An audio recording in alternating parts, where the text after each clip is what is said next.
ಇವತ್ತು ಸ್ನೇಹ ದೀಪ ಎಂಬಂತಹ ಒಂದು ವಿಶೇಷ ಜಾಗಕ್ಕೆ ನಾನು ಬಂದಿದ್ದೇನೆ. HIV ಒಳಗಾಗಿ HIV ಇನ್ಫೆಕ್ಟೆಡ್ ಮಕ್ಕಳು ಗರ್ಲ್ಸ್ ಇಲ್ಲಿ ಇರುವಂಥದ್ದು. ಗರ್ಲ್ಸ್. ಫಸ್ಟ್ ನಾನು ನೋಡಿದ್ದು ಪ್ಲೇಟ್ಸ್, ಊಟ ಕೊಡುವಾಗ ಸಪ್ರೇಟ್ ಪ್ಲೇಟ್ ಕೊಟ್ಟು ಸಪ್ರೇಟ್ ಇಡೋದು. ಈಗ ನಮ್ಮಲ್ಲಿ ಸುಮಾರು 19 ಮಕ್ಕಳು ತೀರ್ಕೊಂಡಿದ್ದಾರೆ. ನನ್ನ ಮಗಳಿದ್ದಾಳೆ, ಅದೇ ಏಜಿನ ಮಗು ಇತ್ತು, ಅದು 4.5 ವರ್ಷದಲ್ಲಿ ಡೆತ್ ಆಯಿತು. 15 ವರ್ಷಗಳ ಹಿಂದೆ ಒಂದು ಈ ಥರ ನಾನು ಮಾಡ್ತಾ ಇದ್ದೇನೆ, ನನಗೊಂದು ಬಾಡಿಗೆಗೆ ಮನೆ ಕೊಡಿ ಅಂತ ಹೇಳಿದರೆ ಯಾರು ಕೊಡಲಿಕ್ಕೆ ರೆಡಿ ಇರಲಿಲ್ಲ. ಕೆಲವೊಬ್ರು ಏನು ಮಾಡ್ತಾ ಇದ್ದಾರೆ ಅಂತ ಹೇಳಿದರೆ, ಮಕ್ಕಳನ್ನು ಟಚ್ ಮಾಡ್ಬೋದಾ, ಒಳಗೆ ಬರ್ಬೋದಾ, ಅದು ಯಾರಿಗೆ ಸಹ ಗೊತ್ತಿರಲಿಲ್ಲ ಇದು ಡೆಡ್ ಬಾಡಿ ನಾನು ಕೊಂಡೋಗೋದಂತ. ಅಂದರೆ ಅಲ್ಲಿ ಹೋಗಿ ಮತ್ತೆ ಅಲ್ಲಿ ಇಳಿವಾಗಲೇ ಆಟೋ ಡ್ರೈವರಿಗೆ ಸಹ ಗೊತ್ತದೆ ಇದು ಡೆಡ್ ಬಾಡಿ ಅಂತ ಹೇಳಿಕೊಂಡು. ಇದೀಗ ಎಷ್ಟು ವರ್ಷಗಳಾಯಿತು, ಇಲ್ಲಿಯವರೆಗೆ ಸಹ ನನಗೊಂದು ಅವರು ಕಾಲ್ ಮಾಡಲಿಲ್ಲ, ಮಗು ಇದ್ದಾಳಾ ಇಲ್ವಾ ಅಂತ ಹೇಳಿಕೊಂಡು. ನನಗೆ ಅಲ್ಲಿ ಮನೆ ಬೇರೆ ಇಲ್ಲಿ ಮನೆ ಬೇರೆ ಅಂತ ಯಾವತ್ತೂ ಅನಿಸ್ತಿಲ್ಲ. 100ಕ್ಕೆ 100 ತಾಯಿಯಾಗಿ ಒಂದು ಕೆಲಸ ಮಾಡಲಿಕ್ಕೆ ಆಗದಿರ್ಬೋದು, ಬಟ್ ಅದಕ್ಕೆ ಸಂಬಂಧಪಟ್ಟ ಎಲ್ಲ ರೋಲ್ಗಳನ್ನು ನಾನು ಮಾಡ್ತೇನೆ. ಹಾಗಾಗಿ ಒಂದು ಮಗು ಇನ್ ಕೇಸ್ ಸ್ಟಾರ್ಟಿಂಗ್ ಸ್ಟೇಜಲ್ಲಿ ನಮಗೆ ಗೊತ್ತಾಯಿತು HIV ಪಾಸಿಟಿವ್ ಅಂತ, ವೆರಿ ಇನಿಷಿಯಲ್ ಸ್ಟೇಜ್. ಆವಾಗ ಆ ಮಗುವಿದೊಂದು ಲೈಫ್ ಎಕ್ಸ್ಪೆಕ್ಟೆನ್ಸಿ ನೀವು ನೋಡಿದಾಗ ಇಲ್ಲಿ ತನಕ ಎಷ್ಟು ಹೈಯುತ್ತೆ? ಕೆಲವೊಮ್ಮೆ ದೊಡ್ಡ ಮಕ್ಕಳೆಲ್ಲ ಸ್ವಲ್ಪ ಕ್ವಶನ್ ಎಲ್ಲ ಮಾಡ್ತಾರೆ, ನಿಮಗೆಲ್ಲ ಎಂತ ಆಗೋದಿಲ್ಲ, ನಾವೆಲ್ಲ ಸಾಯ್ತೇವಲ್ಲ, ನಮಗೆಂತಕ್ಕೆ ನಾವು ಯಾಕೆ ಕಲಿಯೋದು. ಇಮಿಡಿಯೇಟ್ ಹೇಳಿದರು, ಇಲ್ಲ ನಿಮ್ಮ ಮಗುವಿಗೆ ನಮಗೆ ಎಜುಕೇಷನ್ ಕೊಡಲಿಕ್ಕೆ ಸಾಧ್ಯ ಇಲ್ಲ ಅಂತೇಳಿ. ಅದಕ್ಕೆ ನಾನು ಹೇಳಿದೆ, ಯಾವ ಲಾದಲ್ಲಿ ಇದೆ ಎಜುಕೇಷನ್ ಕೊಡಬಾರ್ದು ಅಂತ ಹೇಳಿ? ಇಲ್ಲ, ಅಂಥದ್ದೊಂದು ಪ್ರಾಬ್ಲಮ್ ಆದರೆ ನಾನು 2 ಪಟ್ಟು ಫೈಟ್ ಮಾಡ್ತೇನೆ ಅಲ್ಲಿ, ಯಾಕೆ ಆಗಬಾರ್ದು. ಮಕ್ಕಳಿಗೆ ದಿನದಲ್ಲಿ ಏನೆಲ್ಲ ರೂಟೀನ್ ಇದೆ, ಏನು ಫುಡ್ ತಿಂತಾರೆ? ಮತ್ತು ಕೆಲವೊಂದು ಸಡನ್ ಡೆತ್ ಆಗ್ತದೆ, ಅದು ಏನಂತ ಈಗ ನಮಗೆ ಗೊತ್ತಿಲ್ಲ. ನಾಳೆಗಂತ ಏನು ಸ್ಟಾಕ್ ಇಲ್ಲ, ಇವತ್ತಿಗಂತ ಏನು ಕಮ್ಮಿ ಇಲ್ಲ, ಏನು ಬರ್ತದೆ ಅದು ಅವರವರ ಪಾಲಿಗೆ ಬರುವಂಥದ್ದನ್ನು ಅವರವರಿಗೆ ಅದನ್ನು ಮಾಡಿಕೊಂಡು ಹೋಗ್ತಾ ಇದ್ದೇವೆ. ಈಗ ನೀವು ಹೇಳಿದ್ರೆ ಮದುವೆ ಆಗ್ತಾರೆ ಅಂತ, ಸೊ ಮದುವೆ ಆಗೋದು ಅಂದರೆ HIV ಪಾಸಿಟಿವ್ ಇದ್ದವರಿಗೆ. ಈಗ ಒಂದು ಫ್ಯಾಮಿಲಿಯಲ್ಲಿ ಒಬ್ಬರಿಗೆ ಗೊತ್ತಾಗ್ತದೆ ಮಗುವಿಗೆ HIV ಪಾಸಿಟಿವ್ ಇದೆ ಅಂತ, ಸೊ ಆ ರೀತಿ ನೀವು ಇಷ್ಟು ಮಕ್ಕಳ ಒಂದು ಕೇರನ್ನು ತಗೊಳ್ಬೋದು ಅಂತ ಹೇಳಿದರೆ, ಒಂದೊಂದು ಫ್ಯಾಮಿಲಿಯಲ್ಲಿ ಅವ್ರಿಗೆ ಕ್ಷಮತೆ ಇದ್ದರೆ ಖಂಡಿತ ಅವ್ರು ಕೂಡ ಕೇರನ್ನು ತಗೊಳ್ಬೋದು. Beyond Books, powered by Excel Group of Institutions, Guru Vainkare.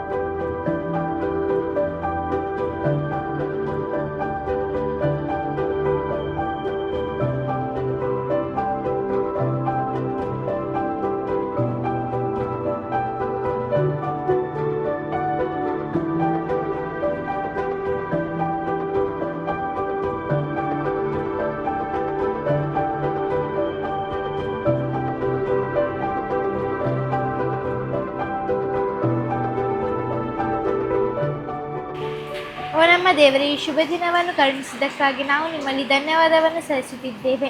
ಹಾಗೆ ಇವತ್ತಿನ ಇಲ್ಲಿಗೆ ಬಂದಿರೋ ಸಾಂಸ್ಕೃತಿಕ ಹಾಗೂ ಅವರ ಕುಟುಂಬದವರು, ಅವರಿಗವರ ಕುಟುಂಬದವರಿಗೆ ಒಂದು ಉತ್ತಮವಾದ ಆರೋಗ್ಯ, ಭಾಗ್ಯ, ಶಾಂತಿ, ನೆಮ್ಮದಿಯನ್ನು ಕೊಟ್ಟು ಕಾಯ್ದು ಕಾಪಾಡಿ ಅಂತ ಬೇಡುತ್ತಿದ್ದೇವೆ. ಅವರಿಗವರ ಕುಟುಂಬದವರಿಗೆ ಯಾವುದೇ ರೀತಿಯ ತೊಂದರೆಗಳು ಬರದಂತೆ ಕಾಯ್ದು ಕಾಪಾಡಿ ಅಂತ ಬೇಡುತ್ತಿದ್ದೇವೆ. ಅವರು ಹೋಗುವಾಗ ಬರುವಾಗ ನೀವು ಜೊತೆ ಇದ್ದು ಕಾಯ್ದು ಕಾಪಾಡಿ ಅಂತ ಬೇಡಿಕೆಯನ್ನು ಸಲ್ಲಿಸುತ್ತಿದ್ದೇವೆ. ಅವರೇನೆಲ್ಲ ಆಸೆ ಕನಸುಗಳು ಇಟ್ಟಿದ್ದಾರೋ ಆದಷ್ಟು ಬೇಗ ನೆರವೇರಿಸಿ ಅಂತ ಬೇಡುತ್ತಿದ್ದೇವೆ. ಅವ್ರು ಮಾಡುವಂಥ ಕೆಲಸದಲ್ಲಿ ಒಳ್ಳೆಯದಾಗಲಿ ಅಂತ ಬೇಡುತ್ತಿದ್ದೇವೆ. ಹಾಗೆ ಇವತ್ತು ಮಾಡಿರೋ ಪ್ರೇರಣೆ ತಪ್ಪಿದ್ದರೆ ದಯವಿಟ್ಟು ಕ್ಷಮಿಸಿ ನಮ್ಮ ಈ ಪ್ರೇಯರ್ನ ಸ್ವೀಕರಿಸಿ.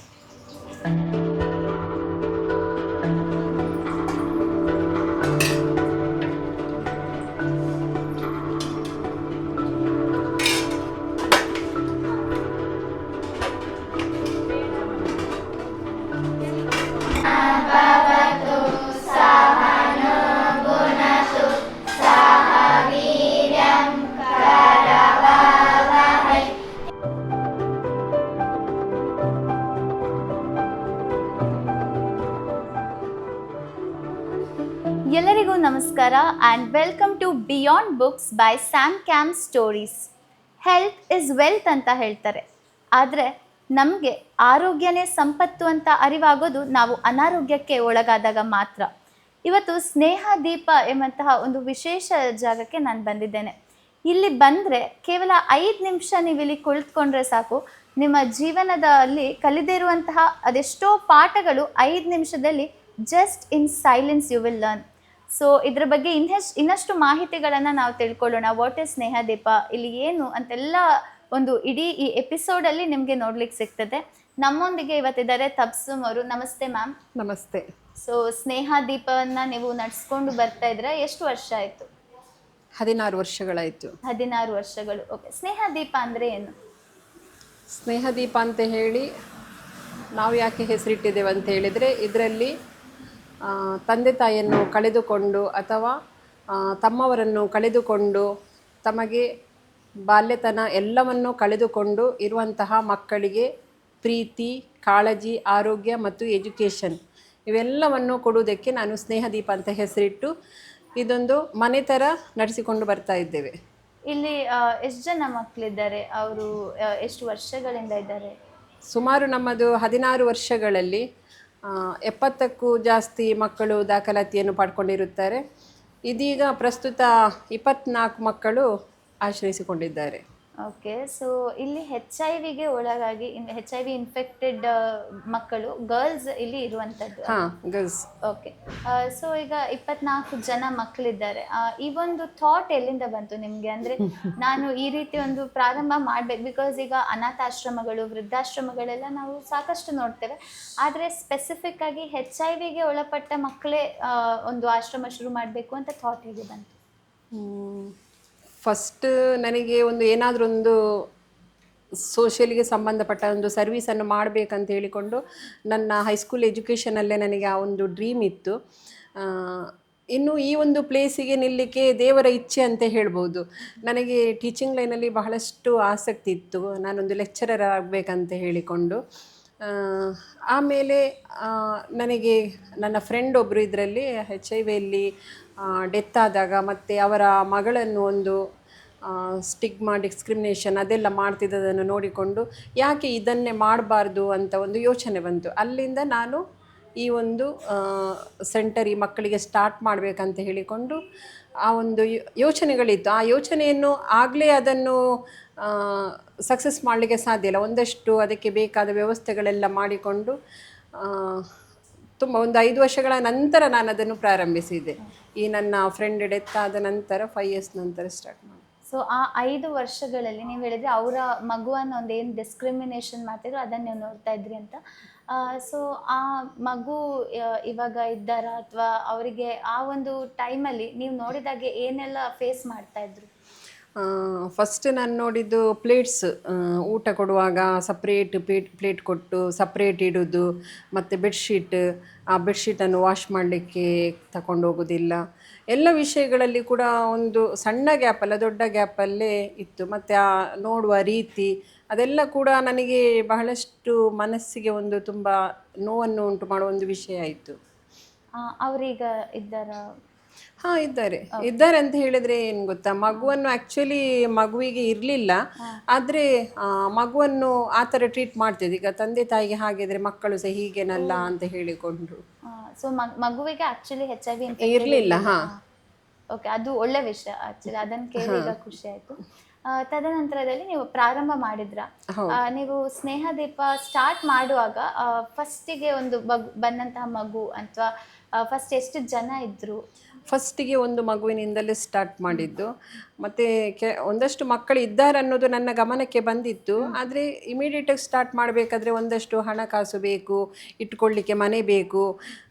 ಈ 15 ವರ್ಷಗಳ ಹಿಂದೆ ಈ ಥರ ನಾನು ಮಾಡ್ತಾ ಇದ್ದೇನೆ, ನನಗೊಂದು ಬಾಡಿಗೆಗೆ ಮನೆ ಕೊಡಿ ಅಂತ ಹೇಳಿದರೆ ಯಾರು ಕೊಡಲಿಕ್ಕೆ ರೆಡಿ ಇರಲಿಲ್ಲ.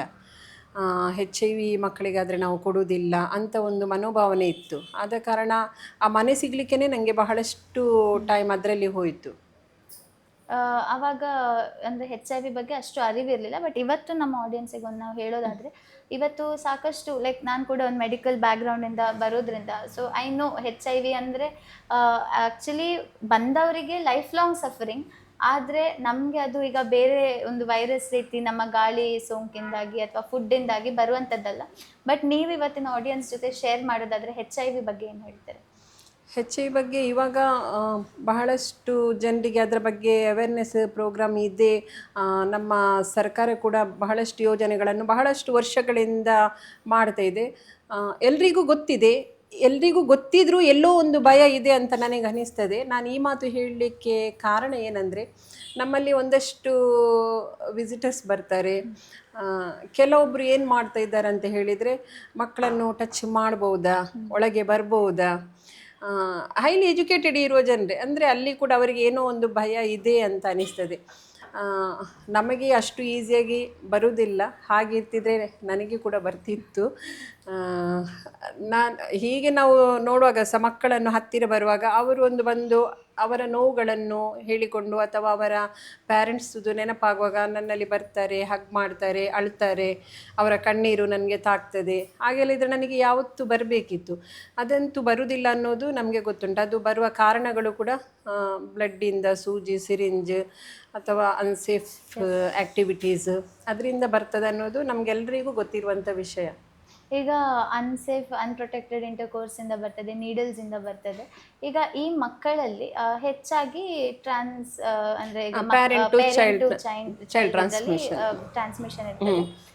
ಬಟ್ ಅದಲ್ಲದೆ ಕೆಲವೊಮ್ಮೆ ಮೆಡಿಕಲ್ ನೆಗ್ಲಿಜೆನ್ಸ್, ಈಗ ಸಿರಿಂಜಿಂದ ಒಂದು ಮಗು ಇದೆ ಬ್ಲಡ್ ತಕೊಂಡು, ಅಂದರೆ ಪ್ಯಾರೆಂಟ್ಸ್ HIV ನೆಗೆಟಿವೇ, ಬ್ಲಡ್ ತಕೊಂಡಾಗ ಅದು ಬಂದದ್ದುಂಟು. ನಮ್ಮ ಇಲ್ಲಿ ಅಲ್ಲ, ನಾರ್ತ್ ಸೈಡ್. ಓಕೆ. ಸೊ ಆ ಥರ ಕೇಸಸ್ ರೇರ್, ಬಟ್ ಹೆಚ್ಚಾಗಿ ಪೇರೆಂಟ್ಸ್ ಇಂದ ಬರ್ತಾರೆ. ಈಗ ಇಲ್ಲಿ ಬರ್ತಾರೆ ಅಂತ ಹೇಳಿದ್ರೆ, ಅವರಿಗೆ ಕಂಪ್ಲೀಟ್ ಆಗಿ ಆರ್ಫನ್ ಇರ್ತಾರೆ ಅಂತ ಹೇಳಿದ್ರೆ, ಅಪ್ಪ ಅಮ್ಮ ಯಾರು ಇರೋದಿಲ್ಲ. ಇಲ್ಲ ಅಂತಂದ್ರೆ ಕೆಲವೊಬ್ರು ಫ್ಯಾಮಿಲಿ ಇದ್ದು ಕೂಡ ಫ್ಯಾಮಿಲಿ ಇದ್ದು ಅಂತ ಹೇಳಿದ್ರೆ, ಕೆಲವೊಮ್ಮೆ ಪೇರೆಂಟ್ಸ್ ಲಾಸ್ಟ್ ಸ್ಟೇಜಲ್ಲಿ ಇರ್ತಾರೆ, ಅರ್ನ್ ಮಾಡ್ಲಿಕ್ಕೆ ಆಗೋದಿಲ್ಲ, ಅವರು ಕೂಡ ತುಂಬ ಹೆಲ್ತ್ ಪ್ರಾಬ್ಲಮಲ್ಲಿ ಇರ್ತಾರೆ. ಮಕ್ಕಳನ್ನು ನೋಡಲಿಕ್ಕೆ ಸಹ ಸಾಧ್ಯ ಆಗದಂಥ ಒಂದು ಪರಿಸ್ಥಿತಿಯಲ್ಲಿದ್ದರೆ ಅವರ ಒಂದು ಫಿನಾನ್ಷಿಯಲ್ ಬ್ಯಾಕ್ಗ್ರೌಂಡ್ ಅದೆಲ್ಲ ನೋಡಿಕೊಂಡು ಅಡ್ಮಿಷನ್ ಮಾಡುವಂಥದ್ದು. ಅಥವಾ ಈಗ ಕೆಲವೊಮ್ಮೆ ಪೇರೆಂಟ್ಸ್ ಎಲ್ಲ ಇದ್ದಾರೆ, ಫ್ಯಾಮಿಲಿ ಕೂಡ ಇದೆ, ಬಟ್ ಎಲ್ಲೋ ಒಂದು ಕಡೆ ಆಕ್ಸೆಪ್ಟೆನ್ಸ್ ಇಲ್ಲ ಅವರಿಗೆ ಅಂತ ಹೇಳಿದ್ರೆ, ಆ ಥರ ಇದ್ದವರು ಕೂಡ ಇದ್ದಾರೆ. ಈಗ ಫ್ಯಾಮಿಲೀಸ್ ಆಲ್ಮೋಸ್ಟ್ ಇರ್ತಾರೆ. ಅಪ್ಪ ಅಮ್ಮ ಇಲ್ಲದಿದ್ದರೆ ಸಹ ಅಜ್ಜಿ ಅಥವಾ ಯಾರು ಅಂಕಲ್ ಆಂಟಿ ಯಾರೆಲ್ಲ ಇರ್ತಾರೆ. ಅಂದರೆ ಅವರಿಗೊಂದು ಭಯ ಇರ್ತದೆ, ಮಗುವಿಗಿದೆ, ನಮ್ಮ ಮಕ್ಕಳಿಗೆ ಸಹ ಬರ್ಬೋದು ಅಂತಹ ಒಂದು ಫೀಲ್. ಈಗ ತುಂಬ ನೀವು ಹೆಚ್ಚು ಕಮ್ಮಿ 70ಕ್ಕಿಂತಲೂ ಜಾಸ್ತಿ ಮಕ್ಕಳು ಇಷ್ಟು ವರ್ಷದಲ್ಲಿದ್ದರು. ಅದರಲ್ಲಿ ಒಂದು ಮೋಸ್ಟ್ ಟಚಿಂಗ್ ಸ್ಟೋರಿ ನಮ್ಮೊಟ್ಟಿಗೆ ಶೇರ್ ಮಾಡ್ಕೊಬೇಕಂದ್ರೆ, ನಿಮಗೆ ಕೂಡ ಅಂದರೆ ಖಂಡಿತ ಇಲ್ಲಿ ನೋಡೋ ಪ್ರತಿ ಮಗುವನ್ನು ನೋಡಿದರೂ ನಮಗೆ ಅಳು ಬರುತ್ತೆ ಅಥವಾ ಬೇಜಾರಾಗುತ್ತೆ, ಎಮೋಷ್ನಲ್ ಫೀಲ್ ಆಗುತ್ತೆ. ಬಟ್ ಅದರಲ್ಲೂ ಯಾವುದೋ ಒಂದು ಟಚಿಂಗ್ ಸ್ಟೋರಿ ಅಂದರೆ ಯಾವ್ದು ಶೇರ್ ಮಾಡ್ಕೊಳ್ತೀರಾ? ಇಲ್ಲ, ಈಗ ನಮ್ಮಲ್ಲಿ ಸುಮಾರು 19 ಮಕ್ಕಳು ತೀರ್ಕೊಂಡಿದ್ದಾರೆ. ಒಂದೊಂದು ಮಗುವಿನ ಹಿಂದೆ ಒಂದೊಂದು ಆಳವಾದ ಸ್ಟೋರಿ ಅಲ್ಲ, ನಿಜವಾದ ಒಂದು ಎಂತ ಹೇಳೋದು ಘಟನೆಗಳಂತ ಹೇಳ್ಬೋದು. ಅಂದರೆ ನಾವು ಫಿಲ್ಮಲ್ಲೆಲ್ಲ ಯಾವ ಥರ ನೋಡ್ತೇವೆ ಅದು ಒಂದು ಸ್ಟೋರಿ ಆಗಿರ್ತದೆ, ಬಟ್ ಇಲ್ಲಿ ಅದು ನಿಜ. ಅಂಥದ್ದು ತುಂಬ ಇದೆ. ಒಂದೊಂದು ಮಗುವಿನ ಹಿಂದೆ ದಿನ ನನಗೆ ಅದನ್ನು ತುಂಬ ಆಳವಾಗಿ ಅದನ್ನು ನೋಡಿದರೆ ಬೇಜಾರಾಗ್ತದೆ. ಇನ್ನು ಮರೆಯಲಾಗದಂಥದ್ದು ಕೆಲವು ಇದೆ. ನನಗೆ ತುಂಬ ಬೇಜಾರಾಗ್ತದೆ, ಆ ಮಕ್ಕಳು ನೆನಪಾಗ್ತಾರೆ. ಇದು ನಾನು ಜಾಸ್ತಿಗೆ ಎಲ್ಲ ಕಡೆ ಹೇಳ್ತೇನೆ, ಪದೇ ಪದೇ ಅದೇ ಹೇಳ್ತೇನೆ ಅಂತ ಆಗ್ಬೋದು. ಆದರೆ ಅದು ನನ್ನ ಮನಸ್ಸಿನಿಂದ ಹೊರಗೆ ಹೋಗದ ಒಂದು ಘಟನೆ, ಇನ್ಸಿಡೆಂಟ್. ಒಂದು ನನ್ನ ಮಗಳಿದ್ದಾಳೆ, ಅದೇ ಏಜಿನ ಮಗು ಇತ್ತು. ಅದು 4.5 ವರ್ಷದಲ್ಲಿ ಡೆತ್ ಆಯಿತು. ಆ ಟೈಮಲ್ಲಿ ನನ್ನ ಹತ್ರ ಫೈನಾನ್ಸ್ ಪ್ರಾಬ್ಲಮ್ ತುಂಬ ಇತ್ತು. ಅಂದರೆ ಲೋಕಲ್ ಕಾಂಟ್ರಿಬ್ಯೂಷನ್ ಥ್ರೂ ನಾನು ರನ್ ಮಾಡ್ತಾ ಇರುವಂಥದ್ದು ಸೆಂಟರನ್ನು. ಅದು ಮಗು ಮಾತಾಡ್ತಾ ಇರಲಿಲ್ಲ, 4.5 ವರ್ಷ ಆದರೂ ಸಹ ಮಾತು ಇರಲಿಲ್ಲ. ಮತ್ತು ವೆಯ್ಟ್ ಕೂಡ ಅಷ್ಟೇ, ಒಂದು 4 kg ಇತ್ತು 4.5 ವರ್ಷ ಆದರೂ ಸಹ. ಸರಿ ನಿಲ್ಲಿಕ್ಕಾಗ್ತಿರಲಿಲ್ಲ. ಮತ್ತು ಅದಕ್ಕೆ ತುಂಬ ಜಾಸ್ತಿ ನಾನು ಕೇರ್ ಕೊಡ್ತೀನಿ. ಅಂದರೆ ಆ ಮಗುವನ್ನು ನೋಡುವಾಗ ನನಗೆ ನನ್ನ ಒಂದು ಮಗುವಿನ ನೆನಪಾಗ್ತಿತ್ತು. ಆ ಮಗುವಲ್ಲಿ ಒಂದು ದಿನ ಸಡನ್ ಬೆಳಿಗ್ಗೆ ಕಾಲ್ ಬಂತು, ಮಗು ಹುಷಾರಿಲ್ಲ ಅಂಥೇಳಿ ಅಡ್ಮಿಟ್ ಮಾಡಿ ಅಂತ ಹೇಳಿದೆ. ಅಡ್ಮಿಟ್ ಮಾಡಿ ಅಂತ ಹೇಳುವಾಗ ಒಂದು 4 ಗಂಟೆ ಇರ್ಬೋದು ಬೆಳಿಗ್ಗೆ. ಮತ್ತು ನಾನು ಆದಷ್ಟು ಬೇಗನೆ 7 ಗಂಟೆಗೆ ಹಾಸ್ಪಿಟಲಿಗೆ ಹೋಗಲಿಕ್ಕೆ ರೆಡಿಯಾಗಿದ್ದೇನೆ. ಅಂದರೆ ನನಗೆ ಸಹ ಸ್ವಲ್ಪ ಬಸ್ಸದು ಅದಿದೆಲ್ಲ ಕಷ್ಟ ಇದೆ ನಾನಿರುವ ಮನೆಯಿಂದ ಸಿಗಬೇಕಾದ್ರೆ. ಇವಾಗ ಓಕೆ, ಆ ಟೈಮಲ್ಲಿ ಅಲ್ಲಿಗೆ ಹೋಗಿ ಮುಟ್ಟುವಷ್ಟರಲ್ಲಿ ಆ ಮಗು ಡೆತ್ ಆಗಿತ್ತು. ಮತ್ತು ಆ ಡೆತ್ ಆಗಬೇಕಾದ್ರೆ ನಾವು ಫ್ಯೂನರಲ್ ಮಾಡಬೇಕಾದ್ರೆ ಆ್ಯಂಬುಲೆನ್ಸ್ ಬೇಕಿತ್ತು. ಆ್ಯಂಬುಲೆನ್ಸ್ ಬೇಕಾದರೆ ಅದು ಮಿನಿಮಮ್ ಇಷ್ಟಂತ ಚಾರ್ಜ್ ಮಾಡ್ತಾರೆ, ಬಟ್ ಅಷ್ಟು ಅಮೌಂಟ್ ನನ್ನ ಬ್ಯಾಗಲ್ಲಿ ಇರಲಿಲ್ಲ. ಮತ್ತು ನಾನೆಂತ ಮಾಡಿದೆ ಅಂದರೆ ಒಂದು ವೈಟ್ ಟವೆಲ್ ಮತ್ತು ಒಂದು ವೈಟ್ ಬೆಡ್ಶೀಟ್ ಸೆಂಟರಲ್ಲಿದ್ದದನ್ನು ತಗೊಂಡು ಹೋಗಿ ಆ ಮಗುವಿಗೆ ಫುಲ್ ಕವರ್ ಮಾಡಿದೆ. ಕವರ್ ಮಾಡಿ ಆಟೋದಲ್ಲಿ ಆದರೆ ಒಂದು 35 ರುಪೀಸ್ ಏನೋ ಇತ್ತು. ಅದು ಯಾರಿಗೆ ಸಹ ಗೊತ್ತಿರಲಿಲ್ಲ ಇದು ಡೆಡ್ ಬಾಡಿ ನಾನು ಕೊಂಡೋಗೋದಂತ. ಅಂದರೆ ಮಗುವಿನ ಗ್ರೋತ್ ಕೂಡ ಏನು ಇರಲಿಲ್ಲ. ಆ ವೈಟ್ ಟವೆಲಲ್ಲಿ ಮಗುವನ್ನು ಸುತ್ತಿ ಆ ಆಟೋ ಡ್ರೈವರಲ್ಲಿ ಹೇಳಿದೆ ನಂದಿಗುಡ್ಡದ ಆಚೆ ಬಿಡಿ ಅಂತೇಳಿ. ಅಲ್ಲಿ ಹೋಗಿ ಮತ್ತೆ ಅಲ್ಲಿ ಇಳಿವಾಗಲೇ ಆಟೋ ಡ್ರೈವರಿಗೆ ಸಹ ಗೊತ್ತದೆ ಇದು ಡೆಡ್ ಬಾಡಿ ಅಂತ ಹೇಳಿಕೊಂಡು. ಮತ್ತು ಅಲ್ಲಿ ಹೋದ ನಂತರ ಅದಕ್ಕೇನು ಹಿಂದೂ ಸಂಪ್ರದಾಯದಲ್ಲಿ ಮಾಡ್ತಾರೆ, ಈಗ ತುಳಸಿ ಎಲೆಯಲ್ಲಿ ನೀರು ಕೊಟ್ಟು ಮತ್ತು ಸ್ವಲ್ಪ ಹೂವೆಲ್ಲ ತಂದು ನನಗೆ ಎಷ್ಟು ಗೊತ್ತಿದೆ ಅದನ್ನು ನಾನು ಅಲ್ಲಿ ಆ ಮಗುವಿದು ಫ್ಯೂನರಲನ್ನು ಮಾಡಿದೆ. ಮಾಡುವಾಗ ಮತ್ತು ಸಣ್ಣ ಕಿವಿದು ಇತ್ತು ಗೋಲ್ಡದು ಆ ಮಗುವಿನ ಕಿವಿಯಲ್ಲಿ, ಅದು ತೆಗೀರಿ ಅಂತ ಹೇಳಿದ್ರಲ್ಲಿ. ನಾನು ಹೇಳಿದೆ ಬೇಡ, ಅಂದರೆ ಅಷ್ಟು ಕೂಡ ನನಗೆ ಅನಿಸ್ತಿತ್ತು ಆ ಮಗುವಿನ ಕಿವಿಯಿಂದ ತೆಗೆದ್ರೆ ಆ ಮಗುವಿಗೆ ಎಲ್ಲಿ ನೋವು ಆಗ್ತದೆ ಏನಂತ ಹೇಳಿಕೊಂಡು ನಾನು ಅದನ್ನು ಟಚ್ ಮಾಡಲಿಕ್ಕೆ ಹೋಗಲಿಲ್ಲ. ಮತ್ತು ಆ ಮನೆಯವರು ಅವಳ ಆ ಪ್ಯಾರೆಂಟ್ಸ್ ಯಾರು ಇರಲಿಲ್ಲ, ಅಜ್ಜ ಏನು ತಂದು ಎಡ್ಮಿಷನ್ ಮಾಡಿದರು. ಅವರು ಆ ಎಡ್ಮಿಷನ್ ಮಾಡಿ 2 ತಿಂಗಳು ಇದ್ದದ್ದು ನನ್ನ ಜೊತೆ. ಅಂದರೆ ಅಷ್ಟು ಕೂಡ ಹೆಲ್ತ್ ಪ್ರಾಬ್ಲಮಲ್ಲಿ ಅದು ಸಫರ್ ಆಗಿತ್ತು.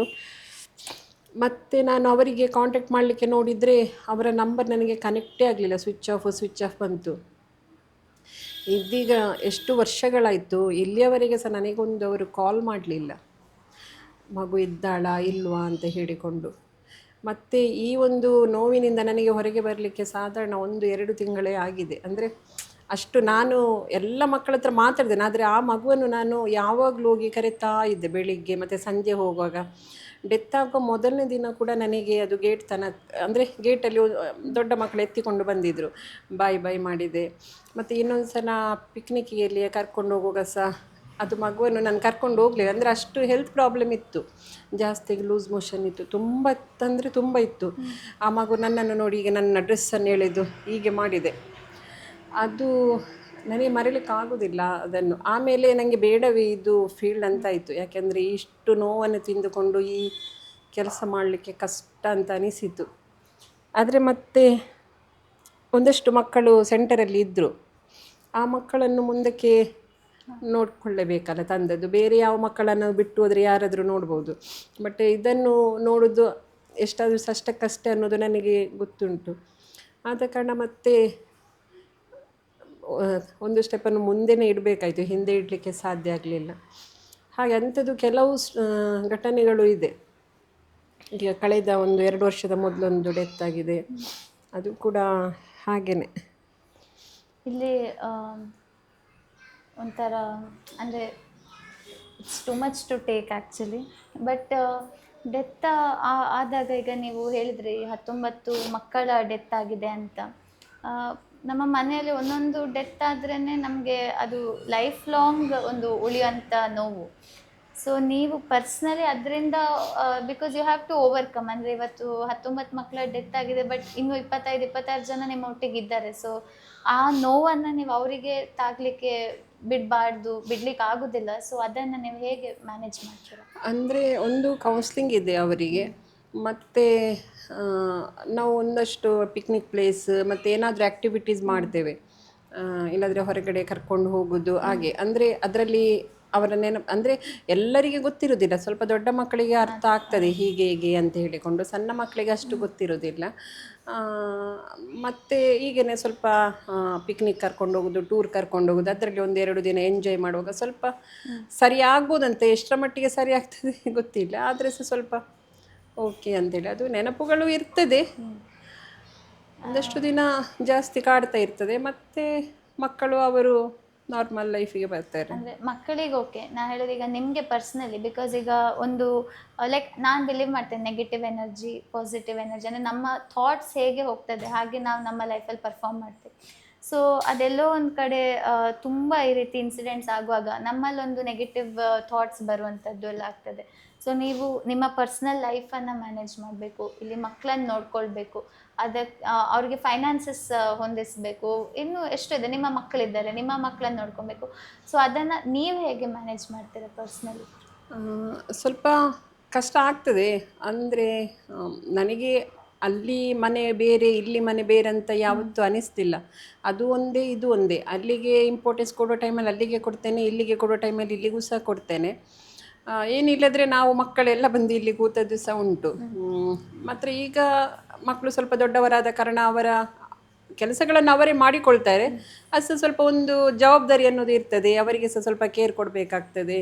ಮತ್ತು ಅಲ್ಲಿಗಿಂತ ಸಹ ಜಾಸ್ತಿ ನಾನು ಇಲ್ಲೇ ಕೊಡ್ತೇನೆ. ಸ್ವಲ್ಪ ಹೆಲ್ತ್ ಪ್ರಾಬ್ಲಮಿಂದಾಗಿ ಸ್ವಲ್ಪ ಕಷ್ಟ ಆಗ್ತದೆ. ಇಲ್ಲದಿದ್ದರೆ ನಾನು ಅಲ್ಲಿಗಿಂತ ಜಾಸ್ತಿ ಇಲ್ಲೇ ಟೈಮ್ ಸ್ಪೆಂಡ್ ಮಾಡೋದು.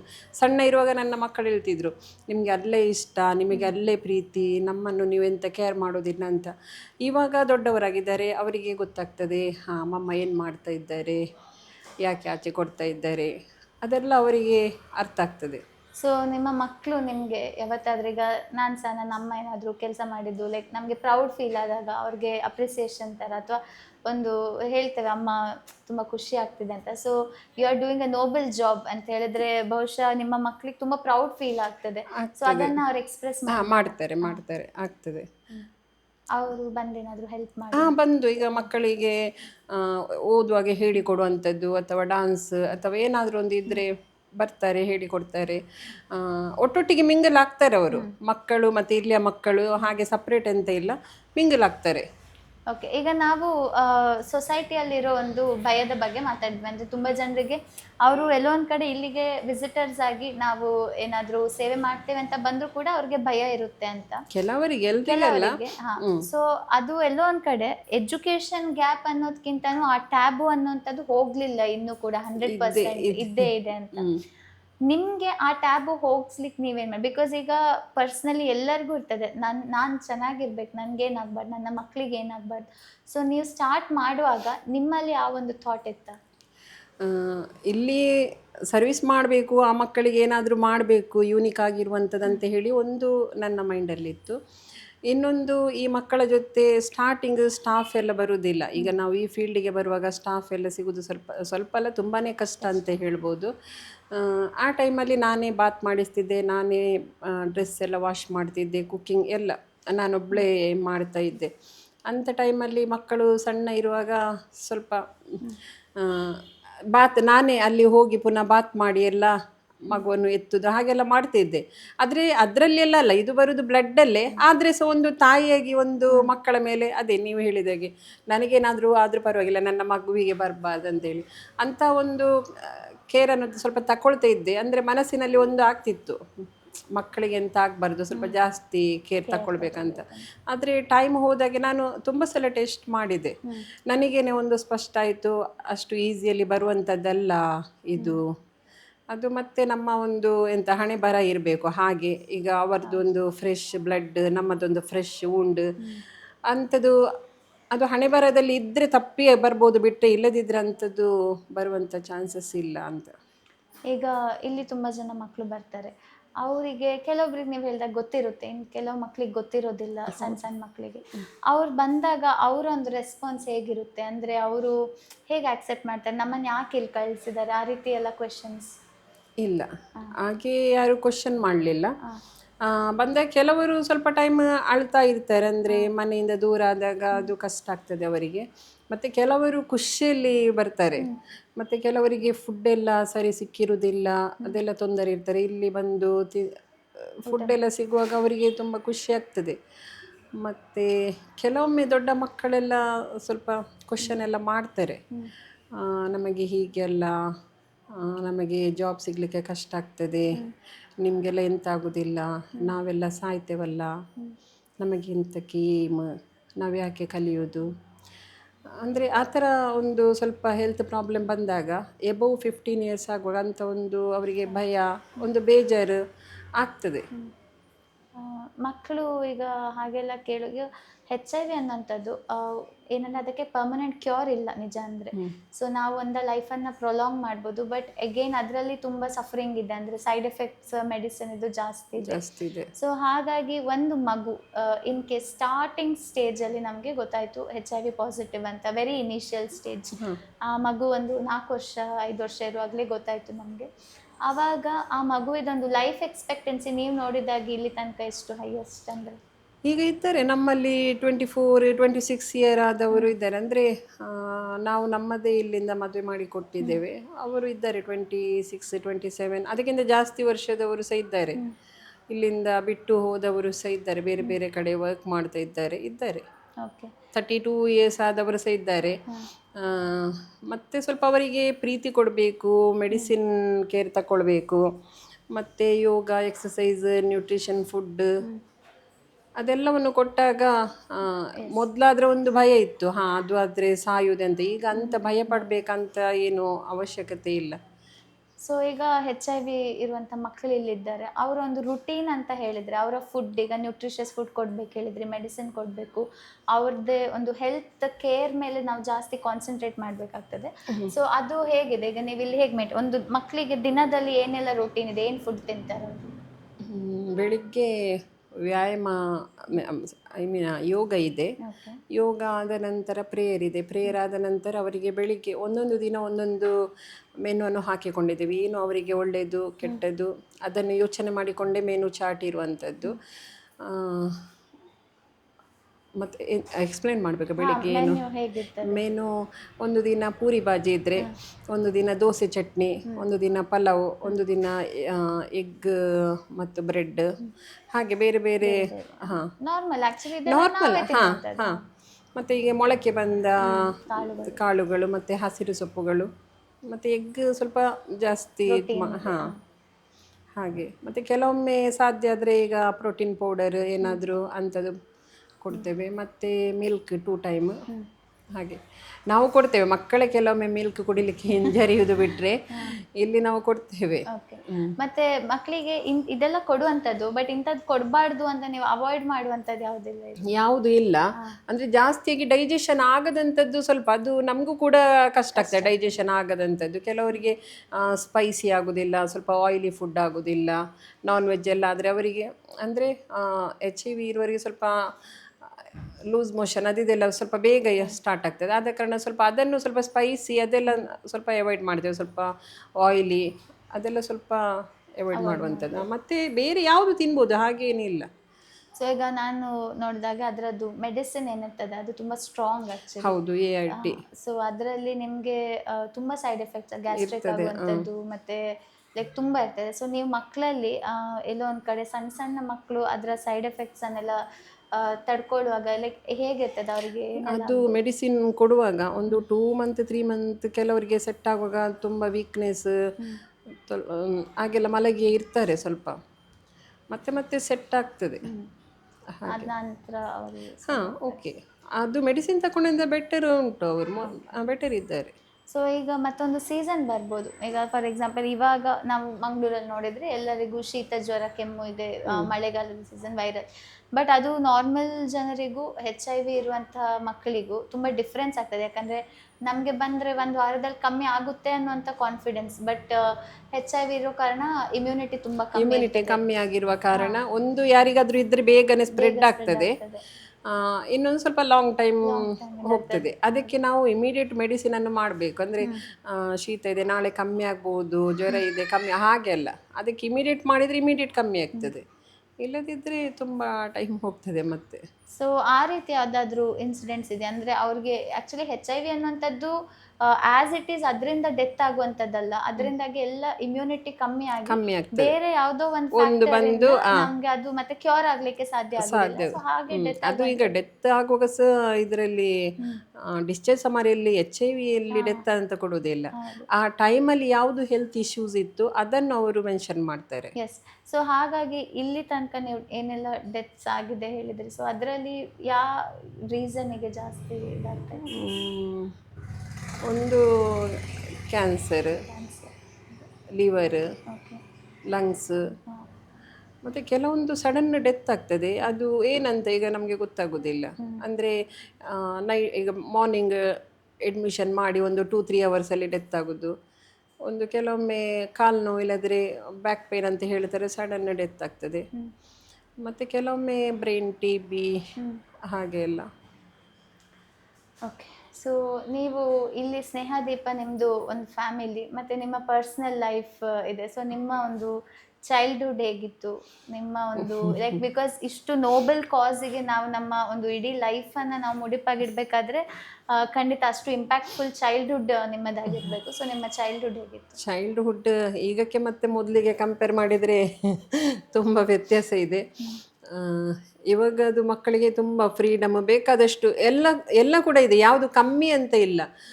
ಈಗ ನಮ್ಮ ಇಲ್ಲಿಯ ಮಕ್ಕಳನ್ನು, ಸ್ನೇಹದೀಪದ ಮಕ್ಕಳನ್ನು ಸೇರಿಸಿಕೊಂಡು ಹೇಳ್ತಾ ಇದ್ದೇನೆ, ಎಲ್ಲೋ ಕಮ್ಮಿ ಆಗಿರ್ಬೋದು, ಆದರೆ ನಮ್ಮನ್ನು ಕಂಪೇರ್ ಮಾಡಿದಾಗ ಈಗ ನಮ್ಮದೆಲ್ಲ ಮ್ಯಾರೇಜ್ 18 years ಆಗೋ ಮೊದಲೇ ಆಗಿದೆ. ಆದರೆ ನಮಗೆ ಎಜುಕೇಷನ್ ಮಾಡಲಿಕ್ಕೆ ಸಹ ಅಂತ ಒಂದು ಇದಿರಲಿಲ್ಲ ಆ ಟೈಮಲ್ಲಿ.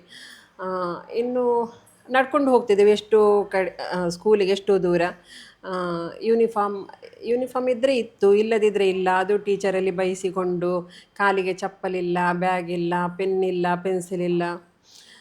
ಅದು ಇಲ್ಲಿ ನಮಗೆ ಮಕ್ಕಳು ಕೇಳಿದರೆ, ಇವತ್ತು ಕೇಳಿದರೆ ನಾವು ಇವತ್ತು ಸಂಜೆ ಅದನ್ನು ಅವರಿಗೆ ಕೊಡ್ತೇವೆ. ಅಲ್ಲಿ ನಮಗೆ ಕೇಳಲಿಕ್ಕೂ ಭಯ. ಮನೆಯಲ್ಲಿ ಕೂಡ ಒಂದು ಆರ್ಥಿಕ ಬಿಕ್ಕಟ್ಟು ಅಂತ ಹೇಳ್ತಾರೆ, ಅದು ಪ್ರಾಬ್ಲಮ್ಸ್ ಆ ಥರ ಇತ್ತು. ಒಂದು ಬಿಸಾಡಿ ಹೋದರೆ ಮತ್ತೆ ಅದು ಹೇಳಲಿಕ್ಕೆ ಭಯ ತುಂಬ. ಅದಕ್ಕೆ ಮತ್ತು ಇವಾಗಕ್ಕೆ ತುಂಬ ವ್ಯತ್ಯಾಸ ಇದೆ.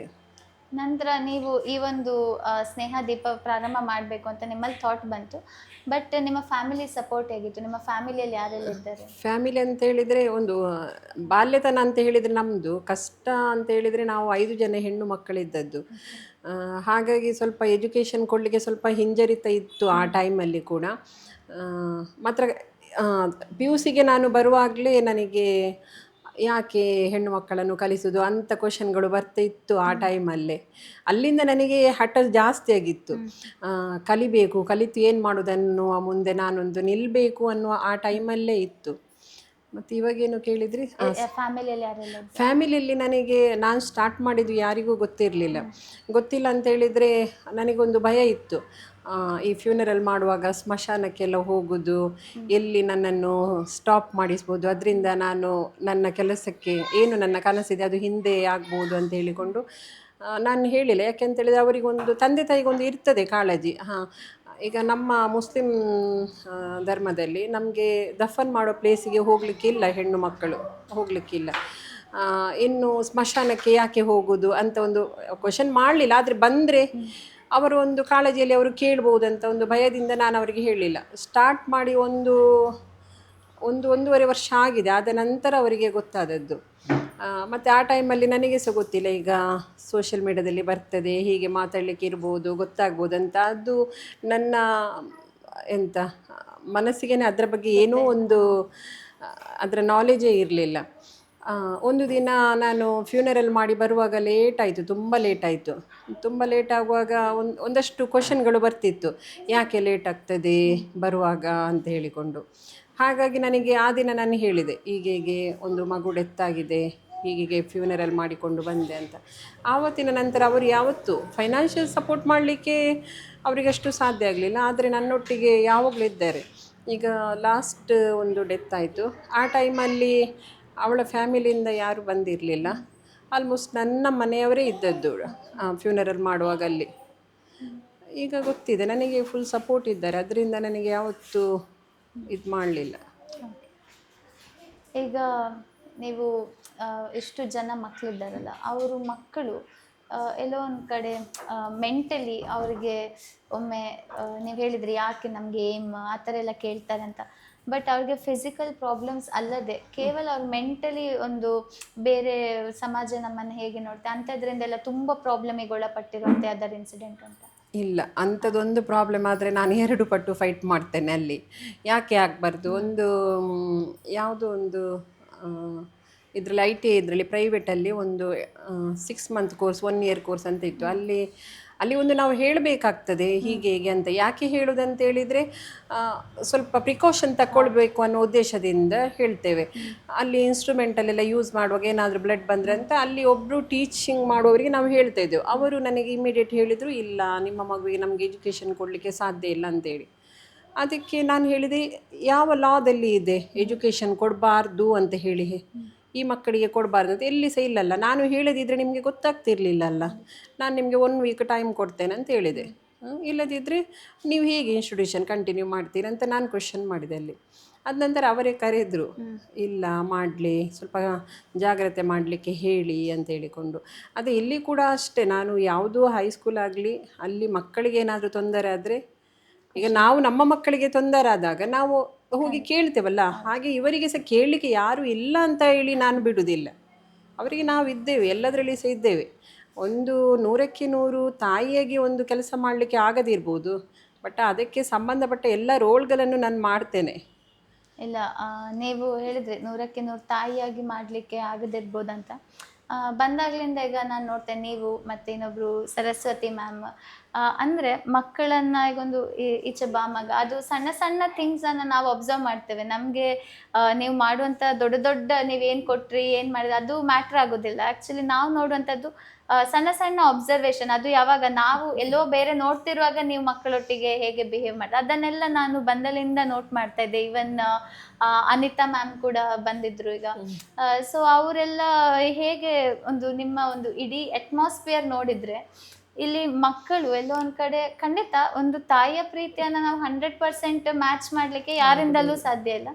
ಬಟ್ ಅಟ್ಲೀಸ್ಟ್ ನೀವು ಅದನ್ನು ವಾಲಂಟರಿಲಿ ಎಷ್ಟು ಕೊಡ್ತಿದ್ದೀರಾ, ಅಥವಾ ಎಲ್ಲಿಯೂ ಅವರಿಗೆ ಹರ್ಟ್ ಆಗಬಾರ್ದು, ಅಥವಾ ಎಲ್ಲಿಯೋ ಅವ್ರಿಗೆ ನಾವೆಲ್ಲೋ ಒಂದು ಆಶ್ರಮದಲ್ಲಿ ಇದ್ದೀವಿ, ಅಥವಾ ನಾವು ಏನೋ ಒಂದು ಪ್ರಿವಿಲೇಜ್ ಇಲ್ಲದೆ ಇಲ್ಲಿ ಬಂದಿದ್ದೀವಿ ಅಂತ ಅನಿಸ್ಬಾರ್ದು ಅನ್ನೋದ ಒಂದು ಕೇರ್ ಏನಿದೆ, ಅದು ನಿಮ್ಮ ಆ್ಯಕ್ಟಿವಿಟೀಸಲ್ಲಿ ನನಗೆ ಕಾಣ್ತದೆ. ಅದು ತುಂಬ ಕೇರ್ ಕೊಡ್ತೇನೆ. ಮತ್ತು ಅವರಿಲ್ಲದಿದ್ದರೆ ನನಗೆ ಬೋರ್ ಆಗ್ತದೆ.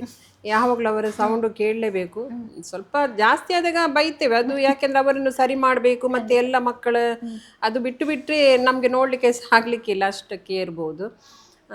ಅವರು ಸಹ ನನ್ನನ್ನು ಅಷ್ಟೇ ಪ್ರೀತಿ ಮಾಡ್ತಾರೆ. ಮಕ್ಕಳು ಕೂಡ ಅವರು ತಿನ್ನುವಾಗ ನೀವು ತಿಂದಿದ್ದೀರಾ ಆಂಟಿ ಕೇಳ್ತಾರೆ, ಮತ್ತು ಹುಷಾರಿಲ್ಲದಿದ್ದರೆ ಕೇಳ್ತಾರೆ. ಅವರು ಸಹ ನನ್ನನ್ನು ಅಷ್ಟೇ ಪ್ರೀತಿ ಮಾಡ್ತಾರೆ.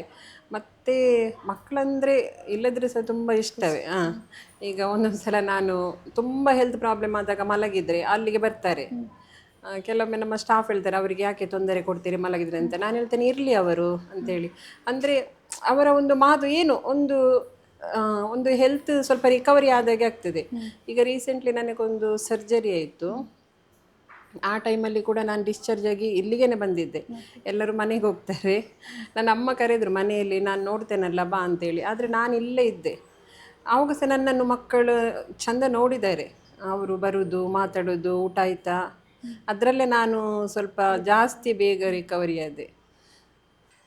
ಇವಾಗ ನೀವು ಹೇಳಿದ್ರಿ ಮಕ್ಕಳಿಗೆ ಏನಾದರೂ ಪ್ರಾಬ್ಲಮ್ ಆದರೆ ನಾನು ಹೋಗಿ ಅಲ್ಲಿ ಫೈಟ್ ಮಾಡ್ತೇನೆ ಅವರಿಗೋಸ್ಕರ. ಸೊ ಅದೊಂದು ಡೇರಿಂಗ್ ನೇಚರ್ ನಿಮ್ಮದು. ಇವತ್ತಿನ ಸಮಾಜದಲ್ಲಿ ಆ್ಯಕ್ಚುಲಿ ಹೆಣ್ಮಕ್ಳು ಎಲ್ಲದನ್ನು ಮಾಡ್ತಾರೆ. ನಾವು ನೋಡಿದಾಗ ಎಲ್ಲ ಫೀಲ್ಡಲ್ಲಿದ್ದಾರೆ, ಸಿಂಗಲ್ ಹ್ಯಾಂಡೆಡ್ ಆಗಿ ತುಂಬ ಸಾಧನೆಗಳನ್ನು ಮಾಡಿದ್ದಾರೆ. ಬಟ್ ಸ್ಟಿಲ್ ಎಲ್ಲೋ ಒಂದು ಕಡೆ ನಮ್ಮ ಸೊಸೈಟಿಯಲ್ಲಿ ಅದು ಆಕ್ಸೆಪ್ಟೆನ್ಸ್ ಇಲ್ಲ. ಇವತ್ತಿಗೂ ಹೆಣ್ಮಕ್ಳು ಅಂದರೆ ಎಲ್ಲೋ ಒಂದು ಕಡೆ ಚೂರು ಕಮ್ಮಿ ಇರಬೇಕು, ಅಥವಾ ಅವ್ರು ಇದ್ದಾರೆ ಎಂಬುವಂಥ ಮೆಂಟ್ಯಾಲಿಟಿ ಇವತ್ತಿಗೂ ಇದೆ. ಬಟ್ ನೀವು ಸ್ಟಾರ್ಟ್ ಮಾಡುವಾಗ ಇನ್ನೂ ತುಂಬ ಹಿಂದೆ ಇತ್ತು, ನಮ್ಮದು ಥಿಂಕಿಂಗ್ ಇಷ್ಟು ಫಾರ್ವರ್ಡ್ ಇರಲಿಲ್ಲ. ಸೊ ಹಾಗಾಗಿ ನೀವು ಆ್ಯಸ್ ಅ ಗರ್ಲ್ ನೀವೊಂದು ಸ್ಟಾರ್ಟ್ ಮಾಡಿದ್ದೀರಾ. ಸಮಾಜದವ್ರೇನೋ ಹೇಳ್ತಾರೆ, ಅಕ್ಕಪಕ್ಕ ಮನೆಯವ್ರೇನೋ ಹೇಳ್ತಾರೆ, ಅಂದರೆ ನೀವು ಹೋಗೋದು ಯಾವಾಗಲೂ, ಬರೋದು ಯಾವಾಗಲೂ, ಎಲ್ಲಿ ಹೋಗ್ತಾರೆ, ಏನು, ಇಂಥ ಕ್ವೆಶನ್ಸನ್ನು ಫೇಸ್ ಮಾಡಿದ್ರ? ತುಂಬ ಫೇಸ್ ಮಾಡಿದ್ದೇನೆ ಅಂತ ಹೇಳಿದರೆ ಎಷ್ಟು ಸಲ ಬೇಜಾರಾಗ್ತಿತ್ತು, ಅಳ್ತಾ ಇದ್ದೆ ನಾನು. ಆ ಟೈಮಲ್ಲಿ ಅದು ನನಗೆ ಹಾಗೆ ಅನಿಸ್ತಿತ್ತು. ಇವತ್ತು ನನಗೆ ಅದಕ್ಕಿಂತ ಜಾಸ್ತಿ ನೋವು ಮಾಡಿದರೆ ಸಹ ನನಗೆ ನೋವಾಗೋದಿಲ್ಲ. ಅಂದರೆ ನನಗೆ ನಾನೇನು ಮಾಡ್ತಿದ್ದೇನೆ ಅನ್ನೋದು ನನಗೆ ಸ್ಪಷ್ಟವಾಗಿದೆ. ಮತ್ತು ನನ್ನನ್ನು ನೋಡಿಕೊಳ್ಳಿಕ್ಕೆ ಅದಕ್ಕೆ ಜವಾಬ್ದಾರಿಯನ್ನು ತಗೊಳ್ಳಿಕ್ಕೆ ನನ್ನ ಮನೆಯಲ್ಲಿದ್ದಾರೆ. ಬೇರೆಯವರದು ಅದು ಏನು ಒಳ್ಳೆಯ ಕೆಲಸ ಮಾಡುವಾಗ ಅದಕ್ಕೆ ಸಪೋರ್ಟ್ ಸ್ವಲ್ಪ ಕಮ್ಮಿ, ಅಂದರೆ ಬೇಡದ್ದು ಹೇಳೋದು ಅದು ಜಾಸ್ತಿ. ಹಾಗಾಗಿ ನನಗೇನು ಇವತ್ತು ಬೇಜಾರಿಲ್ಲ. ಅದನ್ನು ಎಲ್ಲ ಇಟ್ಕೊಳ್ತಿದ್ರೆ ಇವತ್ತು ನಾನು ಈ ಒಂದು ಪ್ಲೇಸಿಗೆ ತಲುಪಲಿಕ್ಕೆ ಸಾಧ್ಯನೇ ಇರಲಿಲ್ಲ. ಖಂಡಿತ. ಬಟ್ ಈಗ ಅವತ್ತು ನಿಮಗೆ ಹಾಗೆಲ್ಲ ಏನೋ ಹೇಳಿದವರು, ಬಟ್ ನಿಮ್ಮ ವರ್ಕ್ ನೋಡಿ ಇವಾಗ ಇಲ್ಲ ಅಂದರೆ ತುಂಬ ಒಳ್ಳೆಯದ್ರಲ್ಲಿರುವಂಥದ್ದು, ಅಥವಾ ಒಳ್ಳೇದಾಯಿತು, ನಮ್ಮ ಹುಡುಗಿಯೋಳು ಹೀಗೆ ಮಾಡಿದ್ಲು, ಆ ರೀತಿ ಕೆಲವರು ಇದ್ದಾರೆ, ಕೆಲವರು ನನಗೆ ಗೊತ್ತಿಲ್ಲ. ನಾನು ಅವರ ಮಾತನ್ನು ನಂಬಿಕೊಂಡು ನಾನು ಹೋಗುವುದಲ್ಲ. ನನಗೆ ಏನು ಮಾಡ್ತಿದ್ದೇನೆ. ಮತ್ತು ಕೆಲವರು ನನ್ನನ್ನಂತಲೇ ಒಂದು ಮಾತಾಡಿಸೋದು, ನನ್ನ ಬಗ್ಗೆ ಕೇರ್ ತಗೊಳ್ಳೋರು ಒಂದಷ್ಟು ಜನಗಳಿದ್ದಾರೆ.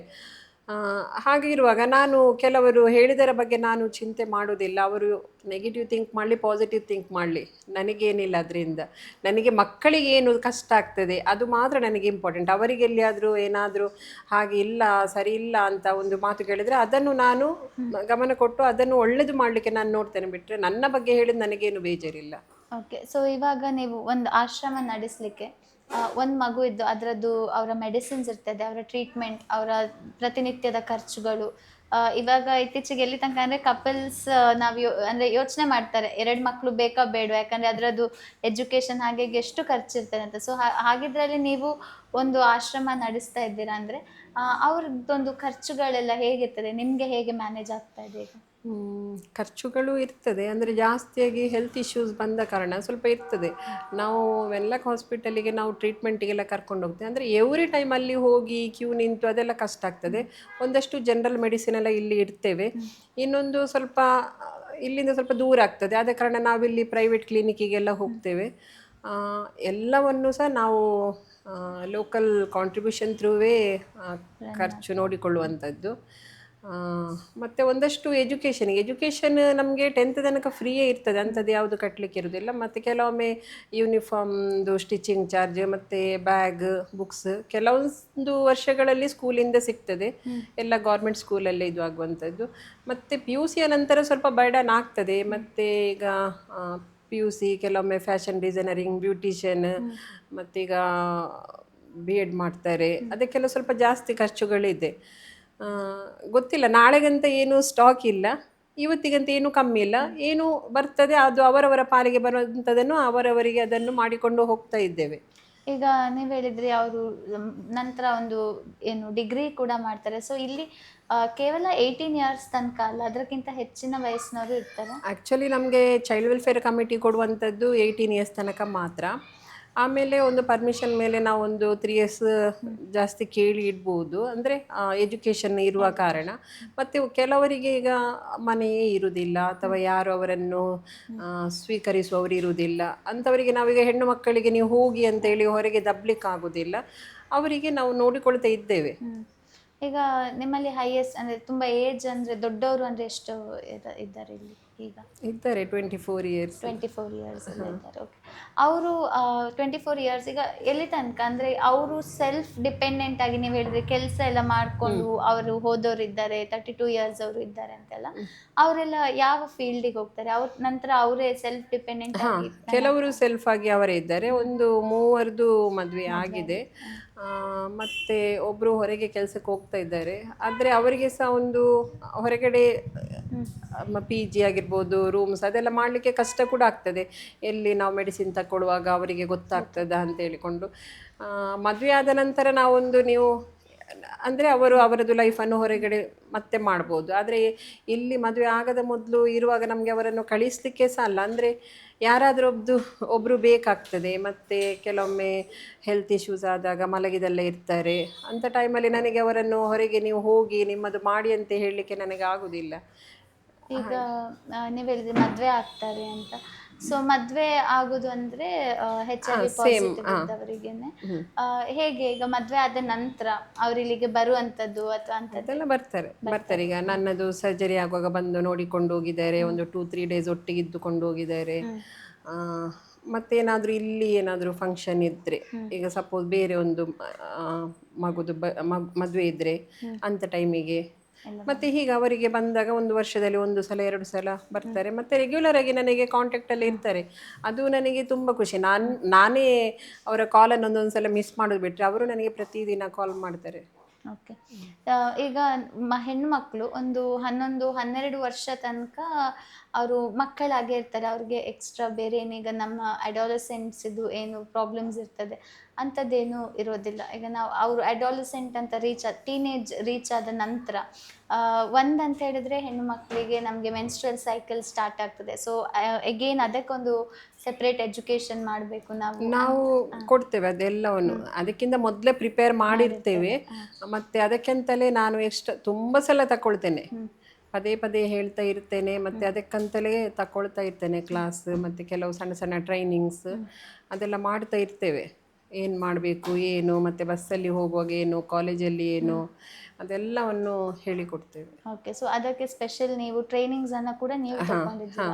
ಓಕೆ. ಅಂಥ ಟ್ರೈನಿಂಗಲ್ಲೆಲ್ಲ ಏನು ಕಲ್ತಿದ್ರಿ? ಲೈಕ್ ಏನಿರ್ತದೆ? ಅಂದರೆ ಒಂದು HIV ಪಾಸಿಟಿವ್ ಪೀಪಲ್ ನೆಟ್ವರ್ಕ್ ಅಂತ ಇದೆ ಇಲ್ಲಿ, ಅವರು ಒಂದು 2 ಸಲ ಟ್ರೈನಿಂಗ್ ಕೊಟ್ಟಿದ್ದಾರೆ, ಮತ್ತು ಇಲ್ಲಿ ಬಂದು ಒಮ್ಮೆ ಕೊಟ್ಟಿದ್ದಾರೆ.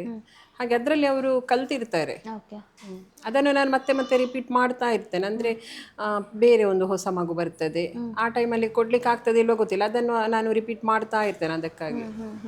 ಸೊ ಇದಾದ ನಂತರ ಮಕ್ಕಳು ಇಲ್ಲಿ ನೋಡಬೇಕು, ನಾವೀಗ ನೋಡಿದ್ವಿ ಸಂಡೇ ಬಂದಿರುವಂಥದ್ದು. ಸೊ ಸಂಡೇ ಸ್ಪೆಷಲ್ ಲಂಚ್ ಇತ್ತು ಅವ್ರಿಗೆ. ಹಾಗೆ ಬೇರೆ ಏನೆಲ್ಲ ಅವರು ಸ್ಪೆಷಲ್ ಆ್ಯಕ್ಟಿವಿಟೀಸ್ ಮಾಡ್ತಾರೆ, ಅಥವಾ ಹಬ್ಬಗಳೆಲ್ಲ ಇಲ್ಲಿ ಹೇಗೆ ಆಚರಿಸ್ತಾರೆ? ಹಬ್ಬಗಳು, ಎಲ್ಲ ಹಬ್ಬಗಳನ್ನು ಇಲ್ಲಿ ಆಚರಿಸ್ತೇವೆ. ರಾಷ್ಟ್ರೀಯ ಹಬ್ಬಗಳು ಅದರಿಂದ ಹಿಡಿದು ದೀಪಾವಳಿ ಆಗ್ಬೋದು, ನಮ್ಮ ಮಂಗಳೂರಲ್ಲಿರುವಂಥದ್ದು ಜನ್ಮಾಷ್ಟಮಿ ಇರ್ಬೋದು, ಚೌತಿ ಇರ್ಬೋದು, ಮತ್ತು ರಂಜಾನ್, ಬಕ್ರೀದ್, ಕ್ರಿಸ್ಮಸ್ ಎಲ್ಲವನ್ನು ಸಹ ಎಲ್ಲ ಜಾತಿಯ ಹಬ್ಬಗಳನ್ನು ಮಾಡ್ತೇವೆ. ಮತ್ತು ಎಲ್ಲ ಜಾತಿಯ ಮಕ್ಕಳು ಕೂಡ ಇದ್ದಾರೆ, ಅದರಲ್ಲಿ ಏನೂ ಇಲ್ಲ. ಅದು ಎಲ್ಲ ಸಹ ನಮಗೆ ಖುಷಿ, ಮಕ್ಕಳಿಗೆ ಏನು ಖುಷಿ ಅದು ನನಗೆ ಕೂಡ ಖುಷಿ ಹಾಗೆ. ಮತ್ತು ಇದು ಕೂಡ ಹಾಗೆಯೇ, ಕೆಲವು ಮಕ್ಕಳು ಟೆಂಪಲಿಗೆ ಹೋಗಲಿಕ್ಕೆ ಇಷ್ಟಪಡ್ತಾರೆ. ಈಗ ದಸರಾ ಟೈಮಲ್ಲಿ ಕುದ್ರೋಳಿಗೆ ಹೋಗ್ತಾರೆ, ಮತ್ತು ಇಲ್ಲಿ ಹತ್ತಿರ ಟೆಂಪಲ್ಸ್ ಇದ್ದರೆ ಹೋಗ್ತಾರೆ, ಮತ್ತು ಎಲ್ಲ ಕಡೆ ಹೋಗ್ತೇವೆ. ಹಾಗೇನು ಯಾವುದು ಇದಕ್ಕೇ ಹೋಗಬೇಕು ಅದಕ್ಕೇ ಹೋಗ್ಬೇಕಂತ ಏನಿಲ್ಲ, ಮಗು ಯಾವುದನ್ನು ಹೋಗ್ಲಿಕ್ಕೆ ಇಷ್ಟಪಡ್ತದೆ ಅದಕ್ಕೆ ಅವಕಾಶವನ್ನು ಮಾಡಿ ಕೊಟ್ಟಿದ್ದೇವೆ. ಇನ್ನು ಪ್ರೇಯರ್ ಕೂಡ ಹಾಗೇನೆ, ಸಂಜೆ ಒಂದು ಪ್ರೇಯರ್, ಎಲ್ಲರಿಗೆ ಸಂಬಂಧಪಟ್ಟ ಒಂದು ಪ್ರೇಯರ್. ಆಮೇಲೆ ಒಂದು 5 ನಿಮಿಷ 10 ನಿಮಿಷ ಕೊಡ್ತೇವೆ ನಾವು. ಕೆಲವರಿಗೆ ನಾನು ಈಗನೇ ಪ್ರೇಯರ್ ಮಾಡಬೇಕಂತ ಕೆಲವು ಮಕ್ಕಳ ಮನಸ್ಸಲ್ಲಿ ಇರ್ತದೆ, ಅವರವರ ಧರ್ಮಗಳಿಗೆ ಅನುಸಾರವಾಗಿ. ಅದಕ್ಕೆ ಸಹ ಟೈಮ್ ಕೊಟ್ಟಿದ್ದೇವೆ. ನೀವು ಒಂದು ಪ್ರೇಯರ್ ಆದ ನಂತರ ನಿಮಗೆ ಬೇಕಾದನ್ನು ನಿಮ್ಮ ದೇವರದ್ದು ನೀವು ಪ್ರೇಯರ್ ಮಾಡೋದಾದ್ರೆ ಮಾಡಿ ಅಂತೇಳಿ. ನಾನು ನೋಡಿದೆ ಆ್ಯಕ್ಚುಲಿ ಮಕ್ಕಳು ಊಟ ಮಾಡೋ ಮುಂಚೆ ಸಹನಾಭವತು ಸಹನಭುನಕ್ತು ಅಂತ ಶ್ಲೋಕ. ಅದರಲ್ಲಿ ಏನಿಲ್ಲ, ಅದರ ಅರ್ಥವನ್ನು ನಾವು ನೋಡಬೇಕು. ಅದು ಯಾವುದು ಒಂದು ಧರ್ಮಕ್ಕೆ ಸಂಬಂಧಪಟ್ಟದಂತ ಅಲ್ಲ ಅಲ್ವಾ. ನಾವು ತಿಳ್ಕೊಂಡಿದ್ದೇವೆ ದೇವರೊಬ್ಬನೇ, ನಾಮ ಹಲವು ಅನ್ನೋದನ್ನು, ಅದನ್ನು ಅರ್ಥ ಮಾಡಿಕೊಂಡು ಅದರಲ್ಲಿ ಏನಿಲ್ಲ. ಓಕೆ. ಸೊ ಈಗ ಫಂಡ್ಸ್, ಈಗ HIV ನೆಟ್ವರ್ಕ್ ಇದೆ ಅಂತ ಹೇಳಿದ್ರಿ. ಸೊ ಹಾಗೆ ಏನಾದರೂ ಗೌರ್ಮೆಂಟ್ ಪಾಲಿಸೀಸ್ ಇದೆಯಾ ಇಂಥ ಮಕ್ಕಳಿಗೋಸ್ಕರ, ಅಥವಾ ಏನಾದರೂ ಪ್ರೋಗ್ರಾಮ್ಸ್ ಇದೆಯಾ? ಆ ಥರ ಇಲ್ಲ. HIV ಪಾಸಿಟಿವ್ ಪೀಪಲ್ ನೆಟ್ವರ್ಕ್ ಅಂತ ಹೇಳಿದರೆ ಅದು ಅವರದ್ದು ಅದೊಂದು ಪ್ರಾಜೆಕ್ಟ್. ಅದು ಸ್ವಲ್ಪ ಅವರು ಫಾಲೋಅಪ್ ಎಲ್ಲ ಮಾಡ್ತಾರೆ. ಮತ್ತು ಯಾರಾದರೂ ಎಲ್ಲಿಯಾದರೂ ಮಕ್ಕಳಿಗೆ ತೊಂದರೆ ಆಗ್ತದೆ ಅಂತ ಹೇಳಿದರೆ ಎಲ್ಲಿ ಕೇರ್ ಆ್ಯಂಡ್ ಸಪೋರ್ಟ್ ಸೆಂಟರ್ ಇದೆ ಅದಕ್ಕೆ ಅವರು ರೆಫರ್ ಮಾಡ್ತಾರೆ. ಇನ್ನು ವೆನ್ಲಾಕ್ ಹಾಸ್ಪಿಟಲಿಂದ ನಮಗೆ ರೆಗ್ಯುಲರ್ ಆಗಿ ART ಮೆಡಿಸಿನ್ ಸಿಗುವಂಥದ್ದು, ಅದು ಕರ್ನಾಟಕ ಸ್ಟೇಟ್ ಏಡ್ಸ್ ಪ್ರಿವೆನ್ಷನ್ ಸೊಸೈಟಿಯಿಂದ ಅದು ನಮ್ಮ ಮಕ್ಕಳಿಗೆ ಸಿಗ್ತಾ ಇದೆ. ಮತ್ತು ಇನ್ನೊಂದು ಗೌರ್ಮೆಂಟಿಂದ ರೈಸ್ ಸಿಗ್ತಾ ಇದೆ, ಒಂದು ಮಗುವಿಗೆ 10 kg ಅಂತೇಳಿ. ಅದು ಎಲ್ಲ ಮಕ್ಕಳ ಆಕ್ಸೆಪ್ಟ್ ಆಗಲಿಲ್ಲ, ಯಾಕೆಂತೇಳಿದರೆ ಅದು ಟೆಕ್ನಿಕಲ್ ಇಶ್ಯೂಸ್. ಅದು ನಮಗೆ ಸಿಗುವ ರೈಸ್ ಸಾಕಾಗ್ತದೆ, ಅದು ಮಧ್ಯಾಹ್ನ ಎಲ್ಲ ರೈಸ್ ಅದು ಮಾಡಲಿಕ್ಕೆ ಆಗೋದಿಲ್ಲ. ಮಾರ್ನಿಂಗ್ ಬ್ರೇಕ್ಫಾಸ್ಟಿಗೆಲ್ಲ ನಾವು ಅದನ್ನೇ ಯೂಸ್ ಮಾಡ್ತೇವೆ, ಬಾಕಿ ಎಲ್ಲ ಲೋಕಲ್ ಕಾಂಟ್ರಿಬ್ಯೂಷನ್ ಥ್ರೂ ಬರುವಂಥದ್ದನ್ನೇ ಯೂಸ್ ಮಾಡುವಂಥದ್ದು. ಓಕೆ. ಈಗ ಮಕ್ಕಳು ಅವರು ಔಟಿಂಗ್ ಹೋಗುವಂಥದ್ದು ಹೇಳಿದ್ರಿ, ಈಗ ದೇವಸ್ಥಾನ ಹತ್ರ, ಹಾಗೆ ಅವರ ಫ್ಯಾಮಿಲೀಸನ್ನೆಲ್ಲ ಮೀಟ್ ಆಗ್ಲಿಕ್ಕೆ ಹೋಗ್ತಾರೆ? ಫ್ಯಾಮಿಲೀಸ್ ಅಂದರೆ ಕೆಲವು ಮಕ್ಕಳಿಗೆ ಯಾರೂ ಇಲ್ಲ ಅಂತ, ಮತ್ತು ಜಾಸ್ತಿಯಾಗಿ ಫ್ಯಾಮಿಲೀಸ್ ಇದ್ದೇವೆ. ಕೆಲವು ಫ್ಯಾಮಿಲಿಯವರು ಬರುವುದಿಲ್ಲ ಅವರನ್ನು ತಗೊಂಡು ಹೋಗಲಿಕ್ಕೆ, ಮತ್ತು ಕೆಲವೊಮ್ಮೆ ವರ್ಷಕ್ಕೊಮ್ಮೆ ಬರ್ತಾರೆ. ಈಗ ರಜೆಯಲ್ಲಿ ಒಂದು 10-15 ದಿನ ಕರ್ಕೊಂಡು ಹೋಗೋದು ಹಾಗೆ ಮಾಡ್ತಾರೆ. ಮತ್ತು ಟೆಂಪಲಿಗೆಲ್ಲ ಇಲ್ಲಿಂದ ನಾವು ಕರ್ಕೊಂಡು ಹೋಗ್ತೇವೆ, ಮತ್ತು ಅಲ್ಲಿಂದ ಅವರು ಕರ್ಕೊಂಡು ಹೋಗ್ಬೋದು, ಗೊತ್ತಿಲ್ಲ. ಅವರು ಅಂದರೆ ಈಗ ಫ್ಯಾಮಿಲೀಸ್ ನೀವೇನು ಹೇಳಿದ್ರಿ ವರ್ಷಕ್ಕೊಮ್ಮೆ ಕರ್ಕೊಂಡು, ಸೊ ಅವರೆಲ್ಲ ಅಡ್ಮಿಷನ್ ಮಾಡಿ ಹೋಗಿದ್ರು, ನಂತರ ಒಮ್ಮೊಮ್ಮೆ ಕರ್ಕೊಂಡು ಹೋಗ್ತಾರೆ. ಸೊ ಆವಾಗ ಮಕ್ಕಳಿಗೆ ಆ ಆಕ್ಸೆಪ್ಟೆನ್ಸ್ ಸಿಗ್ತದ ಫ್ಯಾಮಿಲಿಯಲ್ಲಿ, ಅಥವಾ ಅವ್ರು ಬಂದೇನಾದರೂ ಶೇರ್ ಮಾಡ್ತಾರಾ? ಅಂದರೆ ಇಲ್ಲಿದ್ದರೆ ಒಳ್ಳೇದಿತ್ತು, ಬೇಡ ಇತ್ತು ಹೋಗೋದು, ಆ ಥರ ಅವ್ರಿಗೆ ಡಿಸ್ಕ್ರಿಮಿನೇಷನ್ ಏನಾದರೂ? ಇದ್ದಾರೆ. ಎಷ್ಟು ಮಕ್ಕಳು ನೆಕ್ಸ್ಟ್ ರಜೆಯಲ್ಲಿ ನಾನು ಹೋಗುದಿಲ್ಲ ಹಾಗೆ ಹೇಳುವವರಿದ್ದಾರೆ. ಹೋಗಿ 2 ದಿನದಲ್ಲಿ ಹಿಂದೆ ಬಂದವರಿದ್ದಾರೆ. ರೀಸನ್ ಏನಂತ ನನಗೆ ಗೊತ್ತಿಲ್ಲ. ಹಾಗೆ ಮತ್ತೆ ಕೆಲವರು ನಾನು ಹೋಗುದೇ ಇಲ್ಲ, ಇಲ್ಲೇ ಇರ್ತೇನೆ ಅಂತ ಹೇಳ್ತಾರೆ. ಇಲ್ಲಿಂದಲೇ ನೀವು ಮದುವೆ ಮಾಡಿಕೊಡಿ, ಹೋಗುದಿಲ್ಲ ಅಂತೇಳಿ ಅಂತ ಮಕ್ಕಳಿದ್ದಾರೆ, ಇವಾಗಸು ಇದ್ದಾರೆ. ಓಕೆ. ಸೊ ಈಗ ಸ್ವಲ್ಪ ಹ್ಯಾಪಿ ಪಾರ್ಟಿಗೆ ಬರುವ.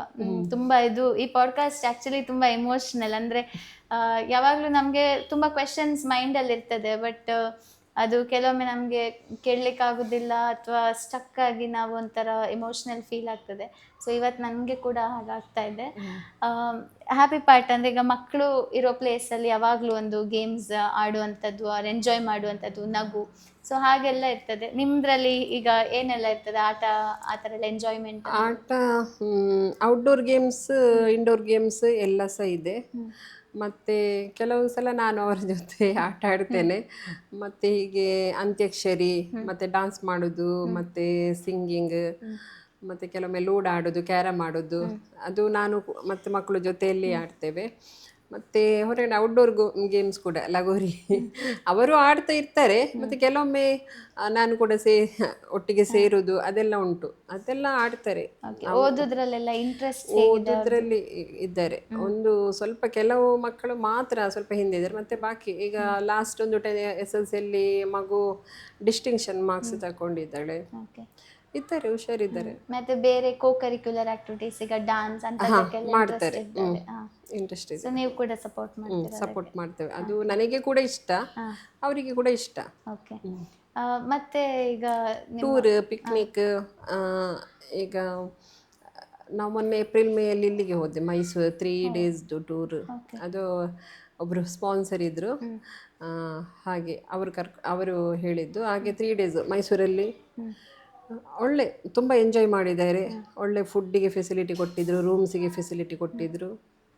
ಹೇಗಿತ್ತು ಆ ಟ್ರಿಪ್ ಬಗ್ಗೆ ಹೇಳಿ? 3 days ಇಲ್ಲಿಂದ ಹೇಗೆ ಹೋದ್ರಿ? ಅಲ್ಲಿ ಎಲ್ಲೆಲ್ಲಿ ವಿಸಿಟ್ ಮಾಡಿದ್ರಿ? ಎಲ್ಲ ಪ್ಲೇಸ್ ಯಾವುದೆಲ್ಲ ಉಂಟು ಅದೆಲ್ಲ, ಅಂದರೆ ಬೇರೆಯವರೆಲ್ಲ 1.5-2 ದಿನದಲ್ಲಿ ಕವರ್ ಮಾಡ್ತಾರೆ. ನಾವು 1 ದಿನ ಎಕ್ಸ್ಟ್ರಾನೇ ತಕ್ಕೊಂಡಿದ್ದೆವು ಮಕ್ಕಳು ಅಂತ ಹೇಳಿಕೊಂಡು. ಅಲ್ಲಿ ಏನೆಲ್ಲ ಇದೆ, ಈಗ ಮೇಯ್ನ್ ನಮಗೆ ಪ್ಯಾಲೇಸ್, ಮತ್ತು ರಂಗನತಿಟ್ಟು, ಮತ್ತು ಝೂ, ಮತ್ತು ಬೃಂದಾವನ, ಮತ್ತು ಪಯಣ, ಮತ್ತು ಕೆಲವು ಸಣ್ಣ ಸಣ್ಣ ಪ್ಲೇಸ್, ಮತ್ತು ಇದು ನಂದಿ ಬೆಟ್ಟ, ಮತ್ತು KSR, ಮತ್ತು ಟಿಪ್ಪುದು ಕೆಲವು ಪ್ಲೇಸಸ್, ತುಂಬ ಆಲ್ಮೋಸ್ಟ್ ಎಲ್ಲ ಅಲ್ಲಿ ಯಾವುದೇನೆಲ್ಲ ಉಂಟು ಅದೆಲ್ಲ ಕವರ್ ಮಾಡಿದ್ದೇವೆ. ಓಕೆ. 3 days ಇಲ್ಲಿಂದ ಬಸ್ಸಲ್ಲಿ? ಬಸ್ಸಲ್ಲಿ. ಓಕೆ. ಮಕ್ಕಳಿಗೆ ಹೇಗೆ ಅದು ಮಕ್ಕಳು ಎಂಜಾಯ್ ಮಾಡಿದ್ದಾರೆ ಅಂತ ಹೇಳಿದ್ರೆ ಅದು ವಿಡಿಯೋ ನೋಡಿದ್ರೇನೆ ಗೊತ್ತಾಗೋದು. ಈಗ ಅದು ಮಾತಲ್ಲಿ ನನಗೆ ಎಕ್ಸ್ಪ್ಲೇನ್ ಮಾಡ್ಲಿಕ್ಕೆ ಆಗುದಿಲ್ಲ. ನೀವು ಸಹ ಹೋಗಿದ್ರಾ? ನಾನು ಹೋಗಿದ್ದೆ, ನನ್ನ ಫ್ಯಾಮಿಲಿಯಿಂದ ಹೋಗಿದ್ರು, ಅಮ್ಮ ಮತ್ತೆ ಮಕ್ಕಳು, ಸ್ಟಾಫ್ ಎಲ್ಲ. ಇವಾಗ ನಿಮ್ಮ ಫ್ಯಾಮಿಲಿ ಅವರು, ನೀವು ಹೇಳಿದ್ರಿ ತುಂಬಾ ಆಕ್ಸೆಪ್ಟೆಡ್ ಆಗಿ ಸಪೋರ್ಟಿವ್ ಆಗಿದ್ದಾರೆ ಅಂತ, ಸೊ ಅವ್ರೀಗ ಹೇಗೆ ಎಂಜಾಯ್ ಮಾಡ್ತಾರೆ ಈ ಮಕ್ಕಳೊಟ್ಟಿಗೆಲ್ಲ? ಅವ್ರದ್ದೊಂದು ಬಾಂಡ್ ಹೇಗಿದೆ? ಮಾಡ್ತಾರೆ. ಈಗ ನನ್ನ ಮನೆಯಿಂದ ಸಹ ಏನಾದರೂ ಹಬ್ಬ ಬರುವಾಗ ಅಥವಾ ಒಂದು ಏನಾದರೂ ಒಂದು ಕೊಡುವಂಥದ್ದು ಅವರಿಗೆ, ಮತ್ತು ಅವರು ಒಂದು ಹಬ್ಬದ ಟೈಮಲ್ಲಿ ಮನೆಗೆ ಬಂದರೆ ಅವರಿಗಂತಲೇ ಸ್ಪೆಷಲ್ ಮಾಡುವಂಥದ್ದು. ಇಲ್ಲದಿದ್ದರೆ ಅಲ್ಲಿ ಏನಾದರೂ ತಗೊಳ್ಳುವಾಗ, ನಮ್ಮ ಮನೆಗೆ ತಗೊಳ್ಳುವಾಗ ಮಕ್ಕಳು ಇದ್ದಾರಂತ ಹೇಳಿ ಏನಾದರೂ ತಗೊಳ್ಳುವಂಥದ್ದು. ಈಗ ಫಿಶ್ ಹಾಗೆಲ್ಲ ಇದ್ದರೆ ಅದೆಲ್ಲ ತಂದು ಕೊಡುವಂಥದ್ದೆಲ್ಲ ಉಂಟು. ಓಕೆ. ಈಗ ಒಂದು ಫ್ಯಾಮಿಲಿಯಲ್ಲಿ ಒಬ್ಬರಿಗೆ ಗೊತ್ತಾಗ್ತದೆ ಮಗುವಿಗೆ HIV ಪಾಸಿಟಿವ್ ಇದೆ ಅಂತ. ನೀವು ಎಷ್ಟೋ ವರ್ಷಗಳಿಂದ ಒಂದು 24 ಜನ ಈಗ ಪ್ರೆಸೆಂಟ್, ಮತ್ತು 70ಕ್ಕೂ ಹೆಚ್ಚು ಜನ ಇಷ್ಟು ವರ್ಷದಲ್ಲಿ ನೋಡ್ಕೊಂಡಿದ್ದೀರಾ. ನಿಮಗೆ ಏನೂ ತೊಂದರೆ ಆಗಲಿಲ್ಲ, ನಿಮಗೆ ಫ್ಯಾಮಿಲಿಗೆ ಏನೂ ತೊಂದರೆ ಆಗಲಿಲ್ಲ, ಸಮಾಜಕ್ಕೆ ಇದರಿಂದ ಏನೂ ತೊಂದರೆ ಆಗಲಿಲ್ಲ. ಸೊ ಆ ರೀತಿ ನೀವು ಇಷ್ಟು ಮಕ್ಕಳ ಒಂದು ಕೇರನ್ನು ತಗೊಳ್ಬೋದು ಅಂತ ಹೇಳಿದ್ರೆ, ಒಂದೊಂದು ಫ್ಯಾಮಿಲಿಯಲ್ಲಿ ಅವ್ರಿಗೆ ಕ್ಷಮತೆ ಇದ್ದರೆ ಖಂಡಿತ ಅವ್ರು ಕೂಡ ಕೇರನ್ನು ತಗೊಳ್ಬೋದು. ಸೊ ಅಂಥ ಫ್ಯಾಮಿಲಿಯಲ್ಲಿ ಏನಾದರೂ HIV ಇದೆ ಅಂತ ಗೊತ್ತಾದರೆ ನಿಮ್ಮ ಕಡೆಯಿಂದ ಒಂದು ಏನು ಮೆಸೇಜ್ ಕೊಡ್ತೀರಾ ಅವ್ರಿಗೆ? ಅವರು ನಮ್ಮಂತೆ ನಿಮ್ಮಂತೆ ಎಲ್ಲರಂತೆ ಮನುಷ್ಯರು, ಅವರಿಗೂ ಕೂಡ ಒಂದು ಪ್ರೀತಿಯ ಅವಶ್ಯಕತೆ ಇರ್ತದೆ. ಎಲ್ಲಿ ಅವರು ಈ ಒಂದು ಸೋಂಕು ಬಂದಿದೆ ಅಂತ ಹೇಳಿಕೊಂಡು ಅವರನ್ನು ಒಂದು ಪಾರ್ಶಲಿಟಿ ಮಾಡುವ ಅಗತ್ಯ ಇಲ್ಲ. ಎಲ್ಲವನ್ನು ಹುಟ್ಟಿದ ಮನುಷ್ಯ ಒಂದು ದಿನ ಸಾಯಲಿಕ್ಕೆ ಉಂಟು. ಅದು ಅದರಿಂದ ಸ್ಪ್ರೆಡ್ ಆಗಿ ನನಗೆ ಈ ಥರ ಬಾಗಿ ಡೆತ್ ಆಗಬೇಕು ಅನ್ನೋದು ಎಲ್ಲಿ ಸಹ ಇಲ್ಲ. ಹಾಗಾಗಿ ಒಂದಲ್ಲ ಒಂದು ದಿನ ನಾವೆಲ್ಲರೂ ಸಹ ಹೋಗುವವರೇ. ಹಾಗಾಗಿ ನಾವು ಯಾರು ಮನೆಯಲ್ಲಿ ಅಂಥದ್ದೊಂದು ಪರ್ಸನ್ ಇದ್ದರೆ ಕೂಡ ಅವರಿಗೆ ನಾವು ಆ ಮೆಡಿಸಿನ್ ಕೊಡುವುದಕ್ಕಿಂತಲೂ ಜಾಸ್ತಿ ಅವರಿಗೆ ಆ ಪ್ರೀತಿ ಸಿಕ್ಕಿದರೆ ಅವರು ಖಂಡಿತವಾಗಿ ಸಹ ಯಾವುದೇ ಮದ್ದಿಲ್ಲದೆ ಅವರು ಉತ್ತಮವಾಗಿ ಮತ್ತು ಆರೋಗ್ಯವಂತರಾಗಿ ಬೆಳೆಯಬಹುದು ಅನ್ನೋದು ನನ್ನ ಭಾವನೆ. ಯಾಕೆಂತ ಹೇಳಿದರೆ ಇಲ್ಲಿ ಬರುವಾಗ ಒಂದಷ್ಟು ಮಕ್ಕಳು ತುಂಬ ಬ್ಯಾಡ್ ಕಂಡೀಷನಲ್ಲಿ ಇರ್ತಾರೆ. ಇಲ್ಲಿ ಬಂದ ನಂತರ ಆ ಪ್ರೀತಿಯನ್ನು ಕೊಟ್ಟ ನಂತರ ಎಲ್ಲ ಎಷ್ಟು ಮಕ್ಕಳು ರಿಕವರಿ ಅಂದರೆ HIV ನೆಗೆಟಿವ್ ಅಲ್ಲ, ಪಾಸಿಟಿವ್ ಆಗಿರ್ತಾರೆ. ಆದರೆ ಅವರು ಆಗಾಗ ಹುಷಾರಿಲ್ಲದಾಗೆ ಆಗೋದು ಅದೆಲ್ಲ ಏನಿಲ್ಲ, ಮತ್ತು ಮಕ್ಕಳು ಕೂಡ ಖುಷಿಯಲ್ಲಿರ್ತಾರೆ. ಸೊ ಇವಾಗ ಒಂದು ಫೈನಲ್ ಜನರಿಗೆ ಮೆಸೇಜ್ ಕೊಡಿ. ಈಗ ಇದು ಅವರ ಫ್ಯಾಮಿಲಿಯಲ್ಲಿ ಖಂಡಿತ ಮ್ಯಾಮ್ ಹೇಳ್ತಾ ಇದ್ದಾರೆ ಏನಂದರೆ, ನಾವು ಅವರನ್ನು ನೋಡ್ಕೊಳ್ಬೋದು, ಜಾಸ್ತಿ ಪ್ರೀತಿ ಕೊಡಬೇಕು, ಅವ್ರಿಗೊಂದು ಮೋರಲ್ ಸಪೋರ್ಟ್ ನಾವು ಕೊಡಬೇಕು. ಮತ್ತು ಯಾವಾಗ ನಾವು ಡಿಸ್ಕ್ರಿಮಿನೇಷನ್ ಮಾಡ್ತೀವಿ, ಎಲ್ಲೋ ಒಂದು ಕಡೆ ನಾವು ಅವರಿಗೆ ಪುನಃ ರಿಮೈಂಡ್ ಮಾಡ್ತಾ ಇದ್ದೀವಿ ನಿಮಗೆ ಪ್ರಾಬ್ಲಮ್ ಇದೆ ಅಂತ. ಎಲ್ಲೋ ಒಂದು ಕಡೆ ಅವರನ್ನು ನಮ್ಮೊಂದಿಗೆ ಬೆರೆತು ನಾವು ಅವರನ್ನು ಬದುಕಿಗೆ ಒಂದು ದಾರಿ ಮಾಡಿಕೊಟ್ರೆ ಅವ್ರಿಗೆ ಮರ್ತೋಗ್ಬೋದು ಅವರ ಒಂದು ಆ ಪ್ರಾಬ್ಲಮ್ ಬಗ್ಗೆ, ಇನ್ನಷ್ಟು ಖುಷಿಯಿಂದ ಇರ್ಬೋದು. ಸೊ ಆ್ಯಸ್ ಅ ಸೊಸೈಟಿ ನಮ್ಮ ಒಂದು ಜವಾಬ್ದಾರಿ ಏನಾಗಿದೆ ಅಂದರೆ, ಒಂದು HIV ಪ್ರಿವೆನ್ಷನಿಗೆ, ಇನ್ನೊಂದು ಆಲ್ರೆಡಿ ಇರುವಂಥವರ ಮೇಲೆ ನಮ್ಮ ಜವಾಬ್ದಾರಿ ಏನಾಗಿದೆ? ಪ್ರಿವೆನ್ಷನ್ ಅಂತ ಹೇಳಿದರೆ ಎಲ್ಲರಿಗೂ ಗೊತ್ತಿದೆ ಹೇಗೆ ಪ್ರಿವೆಂಟ್ ಮಾಡಬೇಕು. ಈಗ ಯೂತಲ್ಲಿ ಆಗಿರ್ಬೋದು, ಇವಾಗ ಮೊದಲನ್ನು ಕಂಪೇರ್ ಮಾಡಿದರೆ ತುಂಬ ರೇಷಿಯೋ ಕಮ್ಮಿ ಇದೆ. ಮತ್ತು ಒಂದು ಆಫೀಸಲ್ಲಿ ಇರ್ಬೋದು ಅಥವಾ ಒಂದು ಮನೆಗಳಲ್ಲಿ ಇರ್ಬೋದು, ಸಪೋಸ್ ಒಬ್ಬರು HIV ಪಾಸಿಟಿವ್ ಪರ್ಸನ್ ಇದ್ದಾರೆ ಅಂತ ಹೇಳಿದರೆ ಅವರನ್ನು ಖಂಡಿತವಾಗಿ ಸಹ ಒಂದು ದೂರ ಮಾಡಬೇಡಿ, ಮತ್ತು ಅವರಿಗೆ ಪದೇ ಪದೇ ಚುಚ್ಚು ಮಾತನಾಡಬೇಡಿ. ಅದರಿಂದ ಆ ಪರ್ಸನ್ ಸುಸೈಡ್ ಮಾಡ್ಬೋದು, ಏನೆಲ್ಲ ಮಾಡ್ಬೋದು. ಅದರಿಂದ ನಾವೊಂದು ವ್ಯಕ್ತಿಗೆ ಬೇರೇನು ಸಪೋರ್ಟ್ ಮಾಡಬೇಕಂತಿಲ್ಲ, ಪ್ರೀತಿಯಿಂದ ಅಥವಾ ಅವರಿಗೆ ಮಾನಸಿಕವಾಗಿ ಅವರನ್ನು ಒಂದು ಸಮಾಜದ ಮುಖ್ಯವಾಹಿನಿಗೆ ತಂದು ನಾವೆಲ್ಲ ಇದ್ದೇವೆ, ನೀವೇನು ಮಾಡಬಾರ್ದು ಅಂಥದ್ದೊಂದು ಭರವಸೆಯನ್ನು ಕೊಟ್ಟಾಗ ಆ ಮನುಷ್ಯ ಸಪೋಸ್ ಬೇರೆಯವರಿಗೆ ಸ್ಪ್ರೆಡ್ ಮಾಡೋದನ್ನು ಸಹ ಕಂಟ್ರೋಲ್ ಮಾಡ್ಬೋದು, ಮತ್ತು ತನ್ನನ್ನು ತಾನು ಕೂಡ ಬೆಳೆಸಿಕೊಳ್ಬೋದು. ಸೊ ನೀವು ಹೇಳಿದರೆ ಸುಸೈಡ್ ಮಾಡ್ಕೊಳ್ಬೋದು, ಆ ರೀತಿ ಕೇಸಸ್ ಇದೆ ಇದೆ. ಅಂದರೆ ಬೇರೆಯವರ ಒಂದು ಪ್ರೆಷರಿಂದಾಗಿ ಅಥವಾ ಡಿಸ್ಕ್ರಿಮಿನೇಷನಿಂದಾಗಿ ಸುಸೈಡ್ ಮಾಡಿ. ಹೌದು. ಅಂದರೆ ಯಂಗ್ ಏಜಲ್ಲಿ ಅಥವಾ ಮಾಡ್ತಾರೆ, ಕೆಲವರು ಮಾಡಿದವರು ಇದ್ದಾರೆ. Okay, S. ಸೊ ಇದು ಇವತ್ತಿನ ಎಪಿಸೋಡ್ ಅಂತ ಹೇಳಿದರೆ, ಇದನ್ನು ನಾನೊಂದು ಪಾಡ್ಕಾಸ್ಟ್ ಅಂತ ಹೇಳೋದಿಲ್ಲ, ಒಂದು ಲೈಫ್ ರಿಯಲೈಸೇಷನ್ ಎಪಿಸೋಡ್ ಅಂತಲೇ ಹೇಳ್ಬೋದು. ಸ್ಟಾರ್ಟಿಂಗ್ ನಾನು ಇಲ್ಲಿ ಈ ಒಂದು ಸ್ನೇಹದೀಪಕ್ಕೆ ಬರುವಾಗ ಖಂಡಿತ ಮ್ಯಾಮ್ ಇದೊಂದು ಸಣ್ಣ ಒಂದು ವಿಡಿಯೋ ಕ್ಲಿಪ್ಪಿಂಗ್ ನೋಡಿದ್ದೆ ನಾನು, ಡೆಕ್ಕನ್ ಹೆರಾಲ್ಡ್ ಇದು ಚೇಂಜ್ ಮೇಕರ್ಸಲ್ಲಿ. ಆವಾಗ ನನಗೆ ಸತ್ಯ ಮನಸ್ಸಿಗೆ ಬಂದಿದೆ ಅಂದರೆ, ಒಳ್ಳೆ ಕೆಲಸ ಮಾಡ್ತಿದ್ದಾರೆ, ಒಳ್ಳೆ ಕಾಂಟೆಂಟ್ ಇದು ಅಂತ ಹೇಳಿ ನಾನು ಒಳಗೆ ಬಂದೆ. ಬಟ್ ಒಳಗೆ ಬಂದಮೇಲೆ ರಿಯಲೈಸ್ ಆಯಿತು, ಇದು ಕಾಂಟೆಂಟ್ ನನ್ನ ಯೂಟ್ಯೂಬಿಗೆ ರೀಚ್ ಅದೆಲ್ಲ ಸೆಕೆಂಡ್ರಿ, ಬಟ್ ನನ್ನ ಲೈಫಿದ್ದು ಒಳ್ಳೆ ಕಾಂಟೆಂಟ್ ಇದು ಅಂತ. ಬಿಕಾಸ್ ಇಲ್ಲಿ ಬಂದಾಗ ನಾವು ನೋಡ್ಬೋದು, ಅವರು ಸ್ಟಾರ್ಟಿಂಗಲ್ಲಿ ಪ್ರೇಯರ್ ಮಾಡಿದರು ಮಕ್ಕಳು, ನಮಗೆ ಒಳ್ಳೇದಾಗಲಿ ಅಂತ. ಯಾರು ವಿಸಿಟರ್ಸ್ ಬಂದರು ಅವರದ್ದು ಮತ್ತು ನನ್ನ ಹೆಸರು ತೆಗೆದು ಕೂಡ ಪ್ರೇಯರ್ ಮಾಡಿದರು. ಆಗ ನಿಜ ನನಗೆ ಅಳು ಬಂತು. ಯಾಕಂತ ಹೇಳಿದರೆ, ಅಂದರೆ ಅವರ ಲೈಫಲ್ಲಿ ಅವರಿಗೆ ಲೈಕ್ ಕೆಲವೊಬ್ಬರಿಗೆ ಗೊತ್ತಿರ್ಬೋದು ಅಥವಾ ಕೆಲವೊಬ್ಬರಿಗೆ ಗೊತ್ತಿಲ್ಲದಿರ್ಬೋದು, ಅವರ ಲೈಫಲ್ಲಿ ಎಷ್ಟು ದೊಡ್ಡ ಪ್ರಾಬ್ಲಮ್ ಇದೆ, ಆದರೆ ಅವರು ಆ ದೇವರನ್ನು ಅಷ್ಟು ಭಕ್ತಿಯಿಂದ ಇನ್ನೊಬ್ಬರಿಗೆ ಒಳ್ಳೇದಾಗಲಿ, ಅದರ ಎಂಡಲ್ಲಿ ಹೇಳ್ತಾರೆ ನಮ್ಮ ಪ್ರೇಯರಲ್ಲಿ ಏನಾದರೂ ತಪ್ಪಾಗಿದ್ದರೆ ಕ್ಷಮಿಸಿ, ನಮ್ಮ ಪ್ರೇಯರ್ ಸ್ವೀಕರಿಸಿ ಅಂತ. ಸೊ ಆ ಒಂದು ಇನ್ನೋಸೆನ್ಸ್, ಆ ಒಂದು ಭಕ್ತಿ ಅದೆಲ್ಲ ನೋಡುವಾಗ ಎಲ್ಲೋ ಒಂದು ಕಡೆ ನನಗೆ ಮನಸ್ಸಲ್ಲಿ ಅನಿಸ್ತು, ದೇವರು ಯಾಕೆ ಹೀಗೆ ಮಾಡ್ತಾರೆ, ಅಂದರೆ ಹೌದಾ ಇವ್ರಿಗೆ ಈ ಪ್ರಾಬ್ಲಮ್ ಇವ್ರು ಡಿಸರ್ವಿಂಗ್ ಇದ್ರ ಅಂತ. ಬಟ್ ಎನಿವೇಸ್ ಅವ್ರ ದೇವರು ಪ್ರಾಬ್ಲಮ್ ಕೊಟ್ಟರೆ ಅದಕ್ಕೆ ಸೊಲ್ಯೂಷನ್ ಕೂಡ ಕೊಟ್ಟಿರ್ತಾರೆ ಅನ್ನೋದಕ್ಕೆ ತಪ್ಸಮ್ ಮ್ಯಾಮನ್ನು ಸೊಲ್ಯೂಷನ್ ಆಗಿ ಕಳಿಸಿದ್ದಾರೆ. ಇವತ್ತು ಎಷ್ಟೋ ಜನರಿಗೆ ತಾಯಿಯಾಗಿದ್ದೀರಾ, ನಮ್ಮ ಸಮಾಜಕ್ಕೆ ಒಂದು ಪ್ರೇರಣೆ ಆಗಿದ್ದೀರಾ, ರೋಲ್ ಮಾಡೆಲ್ ಆಗಿದ್ದೀರಾ. We really look up to you.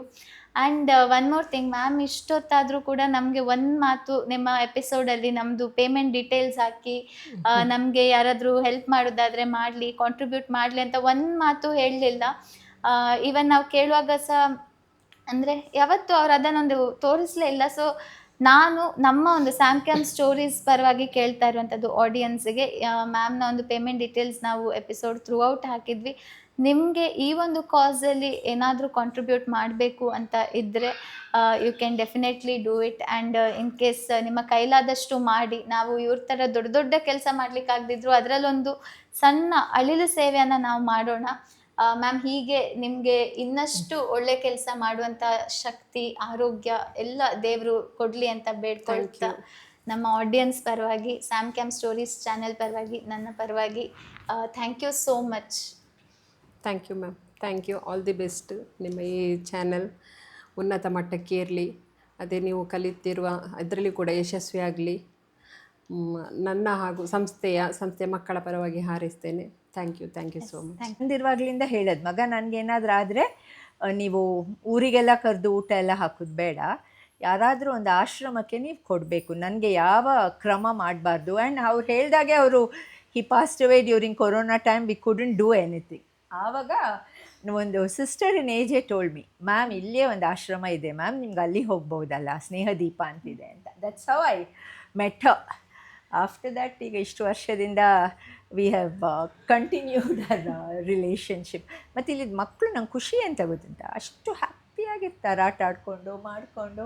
ಒಂದು ಐ ಹ್ಯಾವ್ ಗಾನ್, ಬೇರೆ ಕಡೆ ಸಹ ಹೋಗಿದ್ದೇನೆ, ಬಟ್ ಅಲ್ಲಿ ನೋಡುವಾಗ ಮಕ್ಕಳೆಲ್ಲ ಸ್ವಲ್ಪ dull and I don't see that enthusiasm. ಇಲ್ಲಿ ಹಾಗಲ್ಲ, ಇಲ್ಲಿದ್ದು she make sure they go to school and whatever she can do for them. ರಂಜಾನಿಗೆ ಅವರಿಗೆ ಬಿರಿಯಾನಿ ಊಟ ಎಲ್ಲ she makes available. She is hands on. ಅದೊಂದು ಖುಷಿಯಾಗೋದು ಅವ್ರ ಹತ್ರ. ಎನಿವೇ, ಅವರಿಗೆ ಯಾರಾದರೂ ಹೆಲ್ಪ್ ಮಾಡೋರಿದ್ರೆ that will be wonderful, because I don't think she is getting any funds from the government. So whatever people contribute is how she is continuing to care for these kids. And she cares, totally she cares. Anything happens to them also ಹಾಸ್ಪಿಟ್ಲಿಗೆ ಕರ್ಕೊಂಡು ಹೋಗೋದು, treatment ಮಾಡೋದು ಎಲ್ಲ ಅವರು hands on ಆಗೇ ಮಾಡ್ತಾ ಇದ್ದಾರೆ. ಏನೋ ಖುಷಿ ಆಯಿತು ನಮ್ಮಿಂದ, ಅಪ್ಪ ಹೇಳಿದ್ದನ್ನು ಸ್ವಲ್ಪ ಪಾಲಿಸ್ಕೊಂಡು ಹೋಗುವ ಅಂತ. Actually your inspiration for so many. Like ನಾವೀಗ ತುಂಬ ಬರ್ಡೇಸ್ ಎಲ್ಲ ನಾವು ಸೆಲೆಬ್ರೇಟ್ ಮಾಡ್ತೀವಿ somewhere in hotels. I'm not telling it is wrong, but it's not wrong, but again, if ಎಲ್ಲ ನಾವು ಹೊಟ್ಟೆ ತುಂಬಿದವರೇ ತುಂಬಿಸ್ಕೊಳ್ಳೋದ್ಕಿಂತ it's better to do it for a good cause. True. That's what my father taught us. He said, ಇದ್ದವರಿಗೆ ಯಾಕೆ ಮತ್ತು ಕೊಡ್ತಾ ಇದ್ದೀರಿ, it's a waste. And when we come here we learn lot of things. ಅಂದ್ರೆ silently, ಯಾರು ನಮಗೆ teach ಮಾಡೋದು ಬೇಡ, you just come and sit for 5 minutes, you learn so many things and go back. ನಾನು ಸ್ನೇಹದೀಪಿಗೆ ಬಂದು ಈಗ 8 ವರ್ಷ ಕಳೆದು 9 ವರ್ಷ ರನ್ನಿಂಗ್ ಆಗ್ತಾ ಇದೆ. ಇಲ್ಲಿ ಮನೆಯಲ್ಲಿ ಹೇಗೆ ನೋಡ್ಕೊಳ್ತಾರೆ ಹಾಗೇನೆ ಇಲ್ಲಿ ನೋಡ್ಕೊಳ್ತಾರೆ. ಮನೇಲೊಬ್ಬರು ತಾಯಿ ಹೇಗೆ ಮಕ್ಕಳಿಗೆ ಊಟ ಬಡಿಸುವಾಗ ಶಾಲೆಗಳಿಗೆ ಲೇಟ್ ಆದರೆ ಅವರಿಗೆ ಊಟ ಎಲ್ಲ ಪಕ್ಕದಲ್ಲಿ ತಂದು ಕೊಡ್ತಾರಲ್ಲ ಮಕ್ಕಳಿಗೆ, ಹಾಗೆ ಸಹ ಇಲ್ಲಿ ನನ್ನನ್ನು ಸಹ ಹಾಗೆ ನೋಡ್ಕೊಳ್ತಾರೆ. ಕಾಲೇಜಿಗೆ ಹೋಗುವಾಗ ಅಥವಾ ಶಾಲೆಗಳಿಗೆ ಹೋಗುವಾಗ ಮತ್ತು ಲೇಟ್ ಆದರೆ ಊಟ ಮಾಡಿ ಹೋಗು, ಹಾಗೆಲ್ಲ ಕೇರ್ ಮಾಡ್ತಾರೆ. ಮತ್ತು ಮನೆಗಳಲ್ಲಿ ಆದರೆ ನಾವು ಇಬ್ಬರು ಒಟ್ಟಿಗೆ ಬೆರಿಬೋದು, ಆದರೆ ಇಲ್ಲಿ ಸ್ನೇಹದೀಪಲ್ಲಿ ಆದರೆ ಎಲ್ಲ ಸಿಸ್ಟರ್ಸ್ಗಳಿದ್ದಾರೆ, ಅವರೊಟ್ಟಿಗೆ ಜಾಲಿ ಆಗುತ್ತೆ, ಆಟ ಆಡ್ಬೋದು. ಹಾಗೆ ಅವರೊಟ್ಟಿಗೆ ಅಂದರೆ ನಮಗೆ ಏನಾದರೂ ಕಷ್ಟಗಳಾದರೆ ಅವ್ರ ಹತ್ರ ಶೇರ್ ಮಾಡ್ಕೊಳ್ಬೋದು. ಮತ್ತು ಇಷ್ಟು ವರ್ಷದಲ್ಲಿ ಸಹ ನನಗೆ ಯಾವುದೇ ರೀತಿಯಲ್ಲಿ ತೊಂದರೆ ಆಗಿಲ್ಲ. ಇಲ್ಲಿ ನಾನು ಎಂತ ಕೇಳ್ತೀನಿ ಅದೆಲ್ಲ ಮನೆಯವರು ಹೇಗೆ ಕೊಡಿಸ್ತಾರೆ ಹಾಗೆ ಸಹ ಇಲ್ಲಿ ನನಗೆ ಕೊಟ್ಟಿದ್ದಾರೆ. ಮತ್ತು ಇಲ್ಲಿ ಹೆಚ್ಚಿನದಾಗಿ ಎಲ್ಲ ಮಕ್ಕಳೊಟ್ಟಿಗೆ ಕಾಲ ಕಳೆದು, ಹಾಗೂ ಅವರು ತಬ್ಬೊಂಟಿಯು ಕೂಡ ನಮ್ಮೊಟ್ಟಿಗೆ ಬೆಳಗ್ಗೆಯಿಂದ ಹಿಡಿದು ಸಂಜೆ ತನಕ ಇರ್ತಾರೆ. ಅವರು ಸಹ ನಮ್ಮ ಜೊತೆ ಜಾಲಿಯಲ್ಲಿರ್ತಾರೆ, ಖುಷಿಯಲ್ಲಿರ್ತಾರೆ. ಮಕ್ಕಳು ಎಂತ ಕೇಳಿದರೂ ಸಹ ಅವರು ಇವತ್ತಾಗೋದಿಲ್ಲ ಹಾಗೆ ಹೀಗೆ ಎಂತ ಸಹ ಹೇಳೋದಿಲ್ಲ, ಅವರ ಕೈಲಾದಷ್ಟು ನಮಗೆ ಸಹಾಯ ಮಾಡ್ತಾರೆ.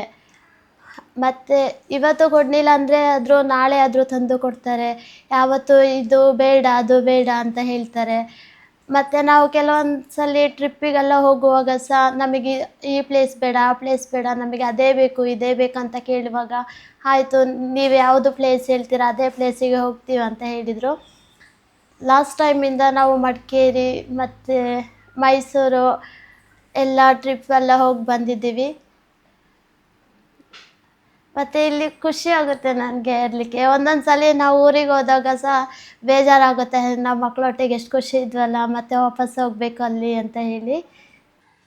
ಎಸ್, ನಾನು ಸ್ಯಾಮ್ ಕ್ಯಾಮ್ ಸ್ಟೋರೀಸ್ನ ಹೋಸ್ಟ್ ಆಗಿ ಮತ್ತು ಒಂದು ಮೆಡಿಕಲ್ ಸ್ಟೂಡೆಂಟ್ ಆಗಿ HIV ಬಗ್ಗೆ ನಿಮಗೆ ಒಂದು ಅವೇರ್ನೆಸ್ ರೀತಿಯಲ್ಲಿ ಹೇಳಬೇಕಂದ್ರೆ, HIV ಅನ್ನುವಂಥದ್ದು ಒಂದು ವೈರಸ್. ಹೇಗೆ ನಮಗೆ ಜ್ವರ ಬರುತ್ತೆ, ಶೀತ ಬರುತ್ತೆ, ಆಗ ನಮ್ಗೆ ಏನು ವೈರಸ್ ಅಟ್ಯಾಕ್ ಆಗುವಂತೆ ಅಂಥದ್ದೇ ವೈರಸ್, ಬಟ್ ಸ್ವಲ್ಪ ಡೇಂಜರಸ್. ಅದು ನಮ್ಮ ಬಾಡಿಯಲ್ಲಿ ಬಂದು ನಮ್ಮ ಬಾಡಿಯಲ್ಲಿರೋ ಸೆಲ್ಸ್ ರೀತಿಯಲ್ಲೇ ಅದು ಮಿಮಿಕ್ ಮಾಡಿ ನಮ್ಮ ಬಾಡಿಗೆ ನಮ್ಮ ಸೆಲ್ಸ್ ಯಾವುದು ಮತ್ತು HIV ಸೆಲ್ಸ್ ಯಾವುದು ಅಂತ ಗೊತ್ತಾಗದೆ ನಮ್ಮ ಬಾಡಿಯ ಇಮ್ಯುನಿಟಿ ಸಿಸ್ಟಮ್ ಏನಿದೆ, ಇಮ್ಯೂನ್ ಸಿಸ್ಟಮ್ ಅಟ್ಯಾಕ್ ಮಾಡುವಾಗ ನಮ್ಮ ಇಮ್ಯೂನ್ ಸಿಸ್ಟಮ್ ಲೋ ಆಗಿ ಅದು ಫಾಸ್ಟ್ ಮಲ್ಟಿಪ್ಲೈ ಆಗುವಂಥ ಒಂದು ವೈರಸ್ HIV. ಹಾಗಾಗಿ ಇದು ಹೇಗೆ ಹರಡುತ್ತೆ ಅಂತ ಕೇಳಿದರೆ, ಒಂದು ಟ್ರಾನ್ಸ್ಪ್ಲೆಸೆಂಟಲ್, ಈಗ ಹೇಗೆ ಮಕ್ಕಳಿಗೆ ತಾಯಿಯಿಂದ ಬರುವಂಥದ್ದು, ಒಂದು ತಾಯಿ HIV ಪಾಸಿಟಿವ್ ಇದ್ದು ಅವರು ಗರ್ಭಿಣಿ ಆದಾಗ ಮಗುವಿಗೆ ಬರುವಂಥದ್ದು. ಮತ್ತೊಂದು ಅನ್ಪ್ರೊಟೆಕ್ಟೆಡ್ ಇಂಟರ್ಕೋರ್ಸ್, ಅದು ನಾವು ಯಾವಾಗ ಅನ್ಪ್ರೊಟೆಕ್ಟೆಡ್ ಸೆಕ್ಸ್ ಒಂದು HIV ಪಾಸಿಟಿವ್ ಇಂಡಿವಿಜುವಲ್ ಜೊತೆ ಮಾಡ್ತೀವಿ ಆವಾಗ ಬರುವಂಥದ್ದು.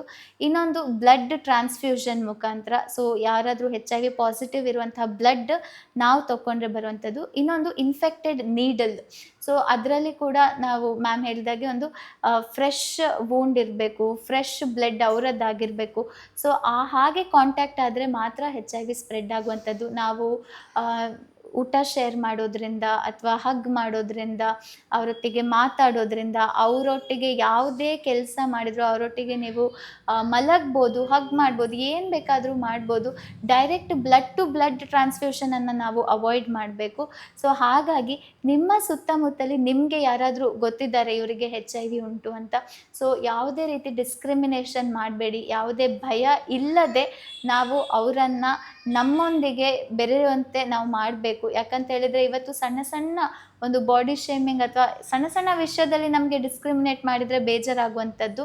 ಹಾಗೆ ಅವರ ಒಂದು ಇಡೀ ಲೈಫಲ್ಲಿ ಆಲ್ರೆಡಿ ಎಷ್ಟು ಸಫರಿಂಗ್ ಇರ್ತದೆ, ಅದರ ಮೇಲೆ ನಾವು ಡಿಸ್ಕ್ರಿಮಿನೇಟ್ ಮಾಡಿದರೆ we are just being cause for another problem. So ಅದನ್ನು ನಾವು ಅವಾಯ್ಡ್ ಮಾಡೋಣ, ಎಲ್ಲರೂ ಒಟ್ಟಿಗೆ ಖುಷಿಯಲ್ಲಿ ಬಾಳೋಣ ಅಂತ ಹೇಳ್ತಾ ಥ್ಯಾಂಕ್ ಯು ಸೋ ಮಚ್. ಅಖಿಲ ಭಾರತ ಮಟ್ಟದ ನೀಟ್ ಪರೀಕ್ಷೆಯಲ್ಲಿ ರಾಜ್ಯದಲ್ಲಿ ಅಗ್ರಸ್ಥಾನಿಯಾಗಿ ಹೊರಹೊಮ್ಮಿದ XLPU ಕಾಲೇಜ್ ಗುರುವಾಂಕೆರೆ ಅತ್ಯುತ್ತಮ ಫಲಿತಾಂಶದೊಂದಿಗೆ ಯಶಸ್ಸಿನ ಶಿಖರ ತಲುಪಿದ ಹೆಮ್ಮೆಯ ವಿದ್ಯಾರ್ಥಿಗಳು. ಕಠಿಣ ಪರಿಶ್ರಮ, ಗುಣಮಟ್ಟದ ಶಿಕ್ಷಣ ಮತ್ತು ದಕ್ಷ ಮಾರ್ಗದರ್ಶನಕ್ಕೆ ಮತ್ತೊಂದು ಹೆಸರೇ XLPU ಕಾಲೇಜ್ ಗುರುವಾಂಕೆರೆ.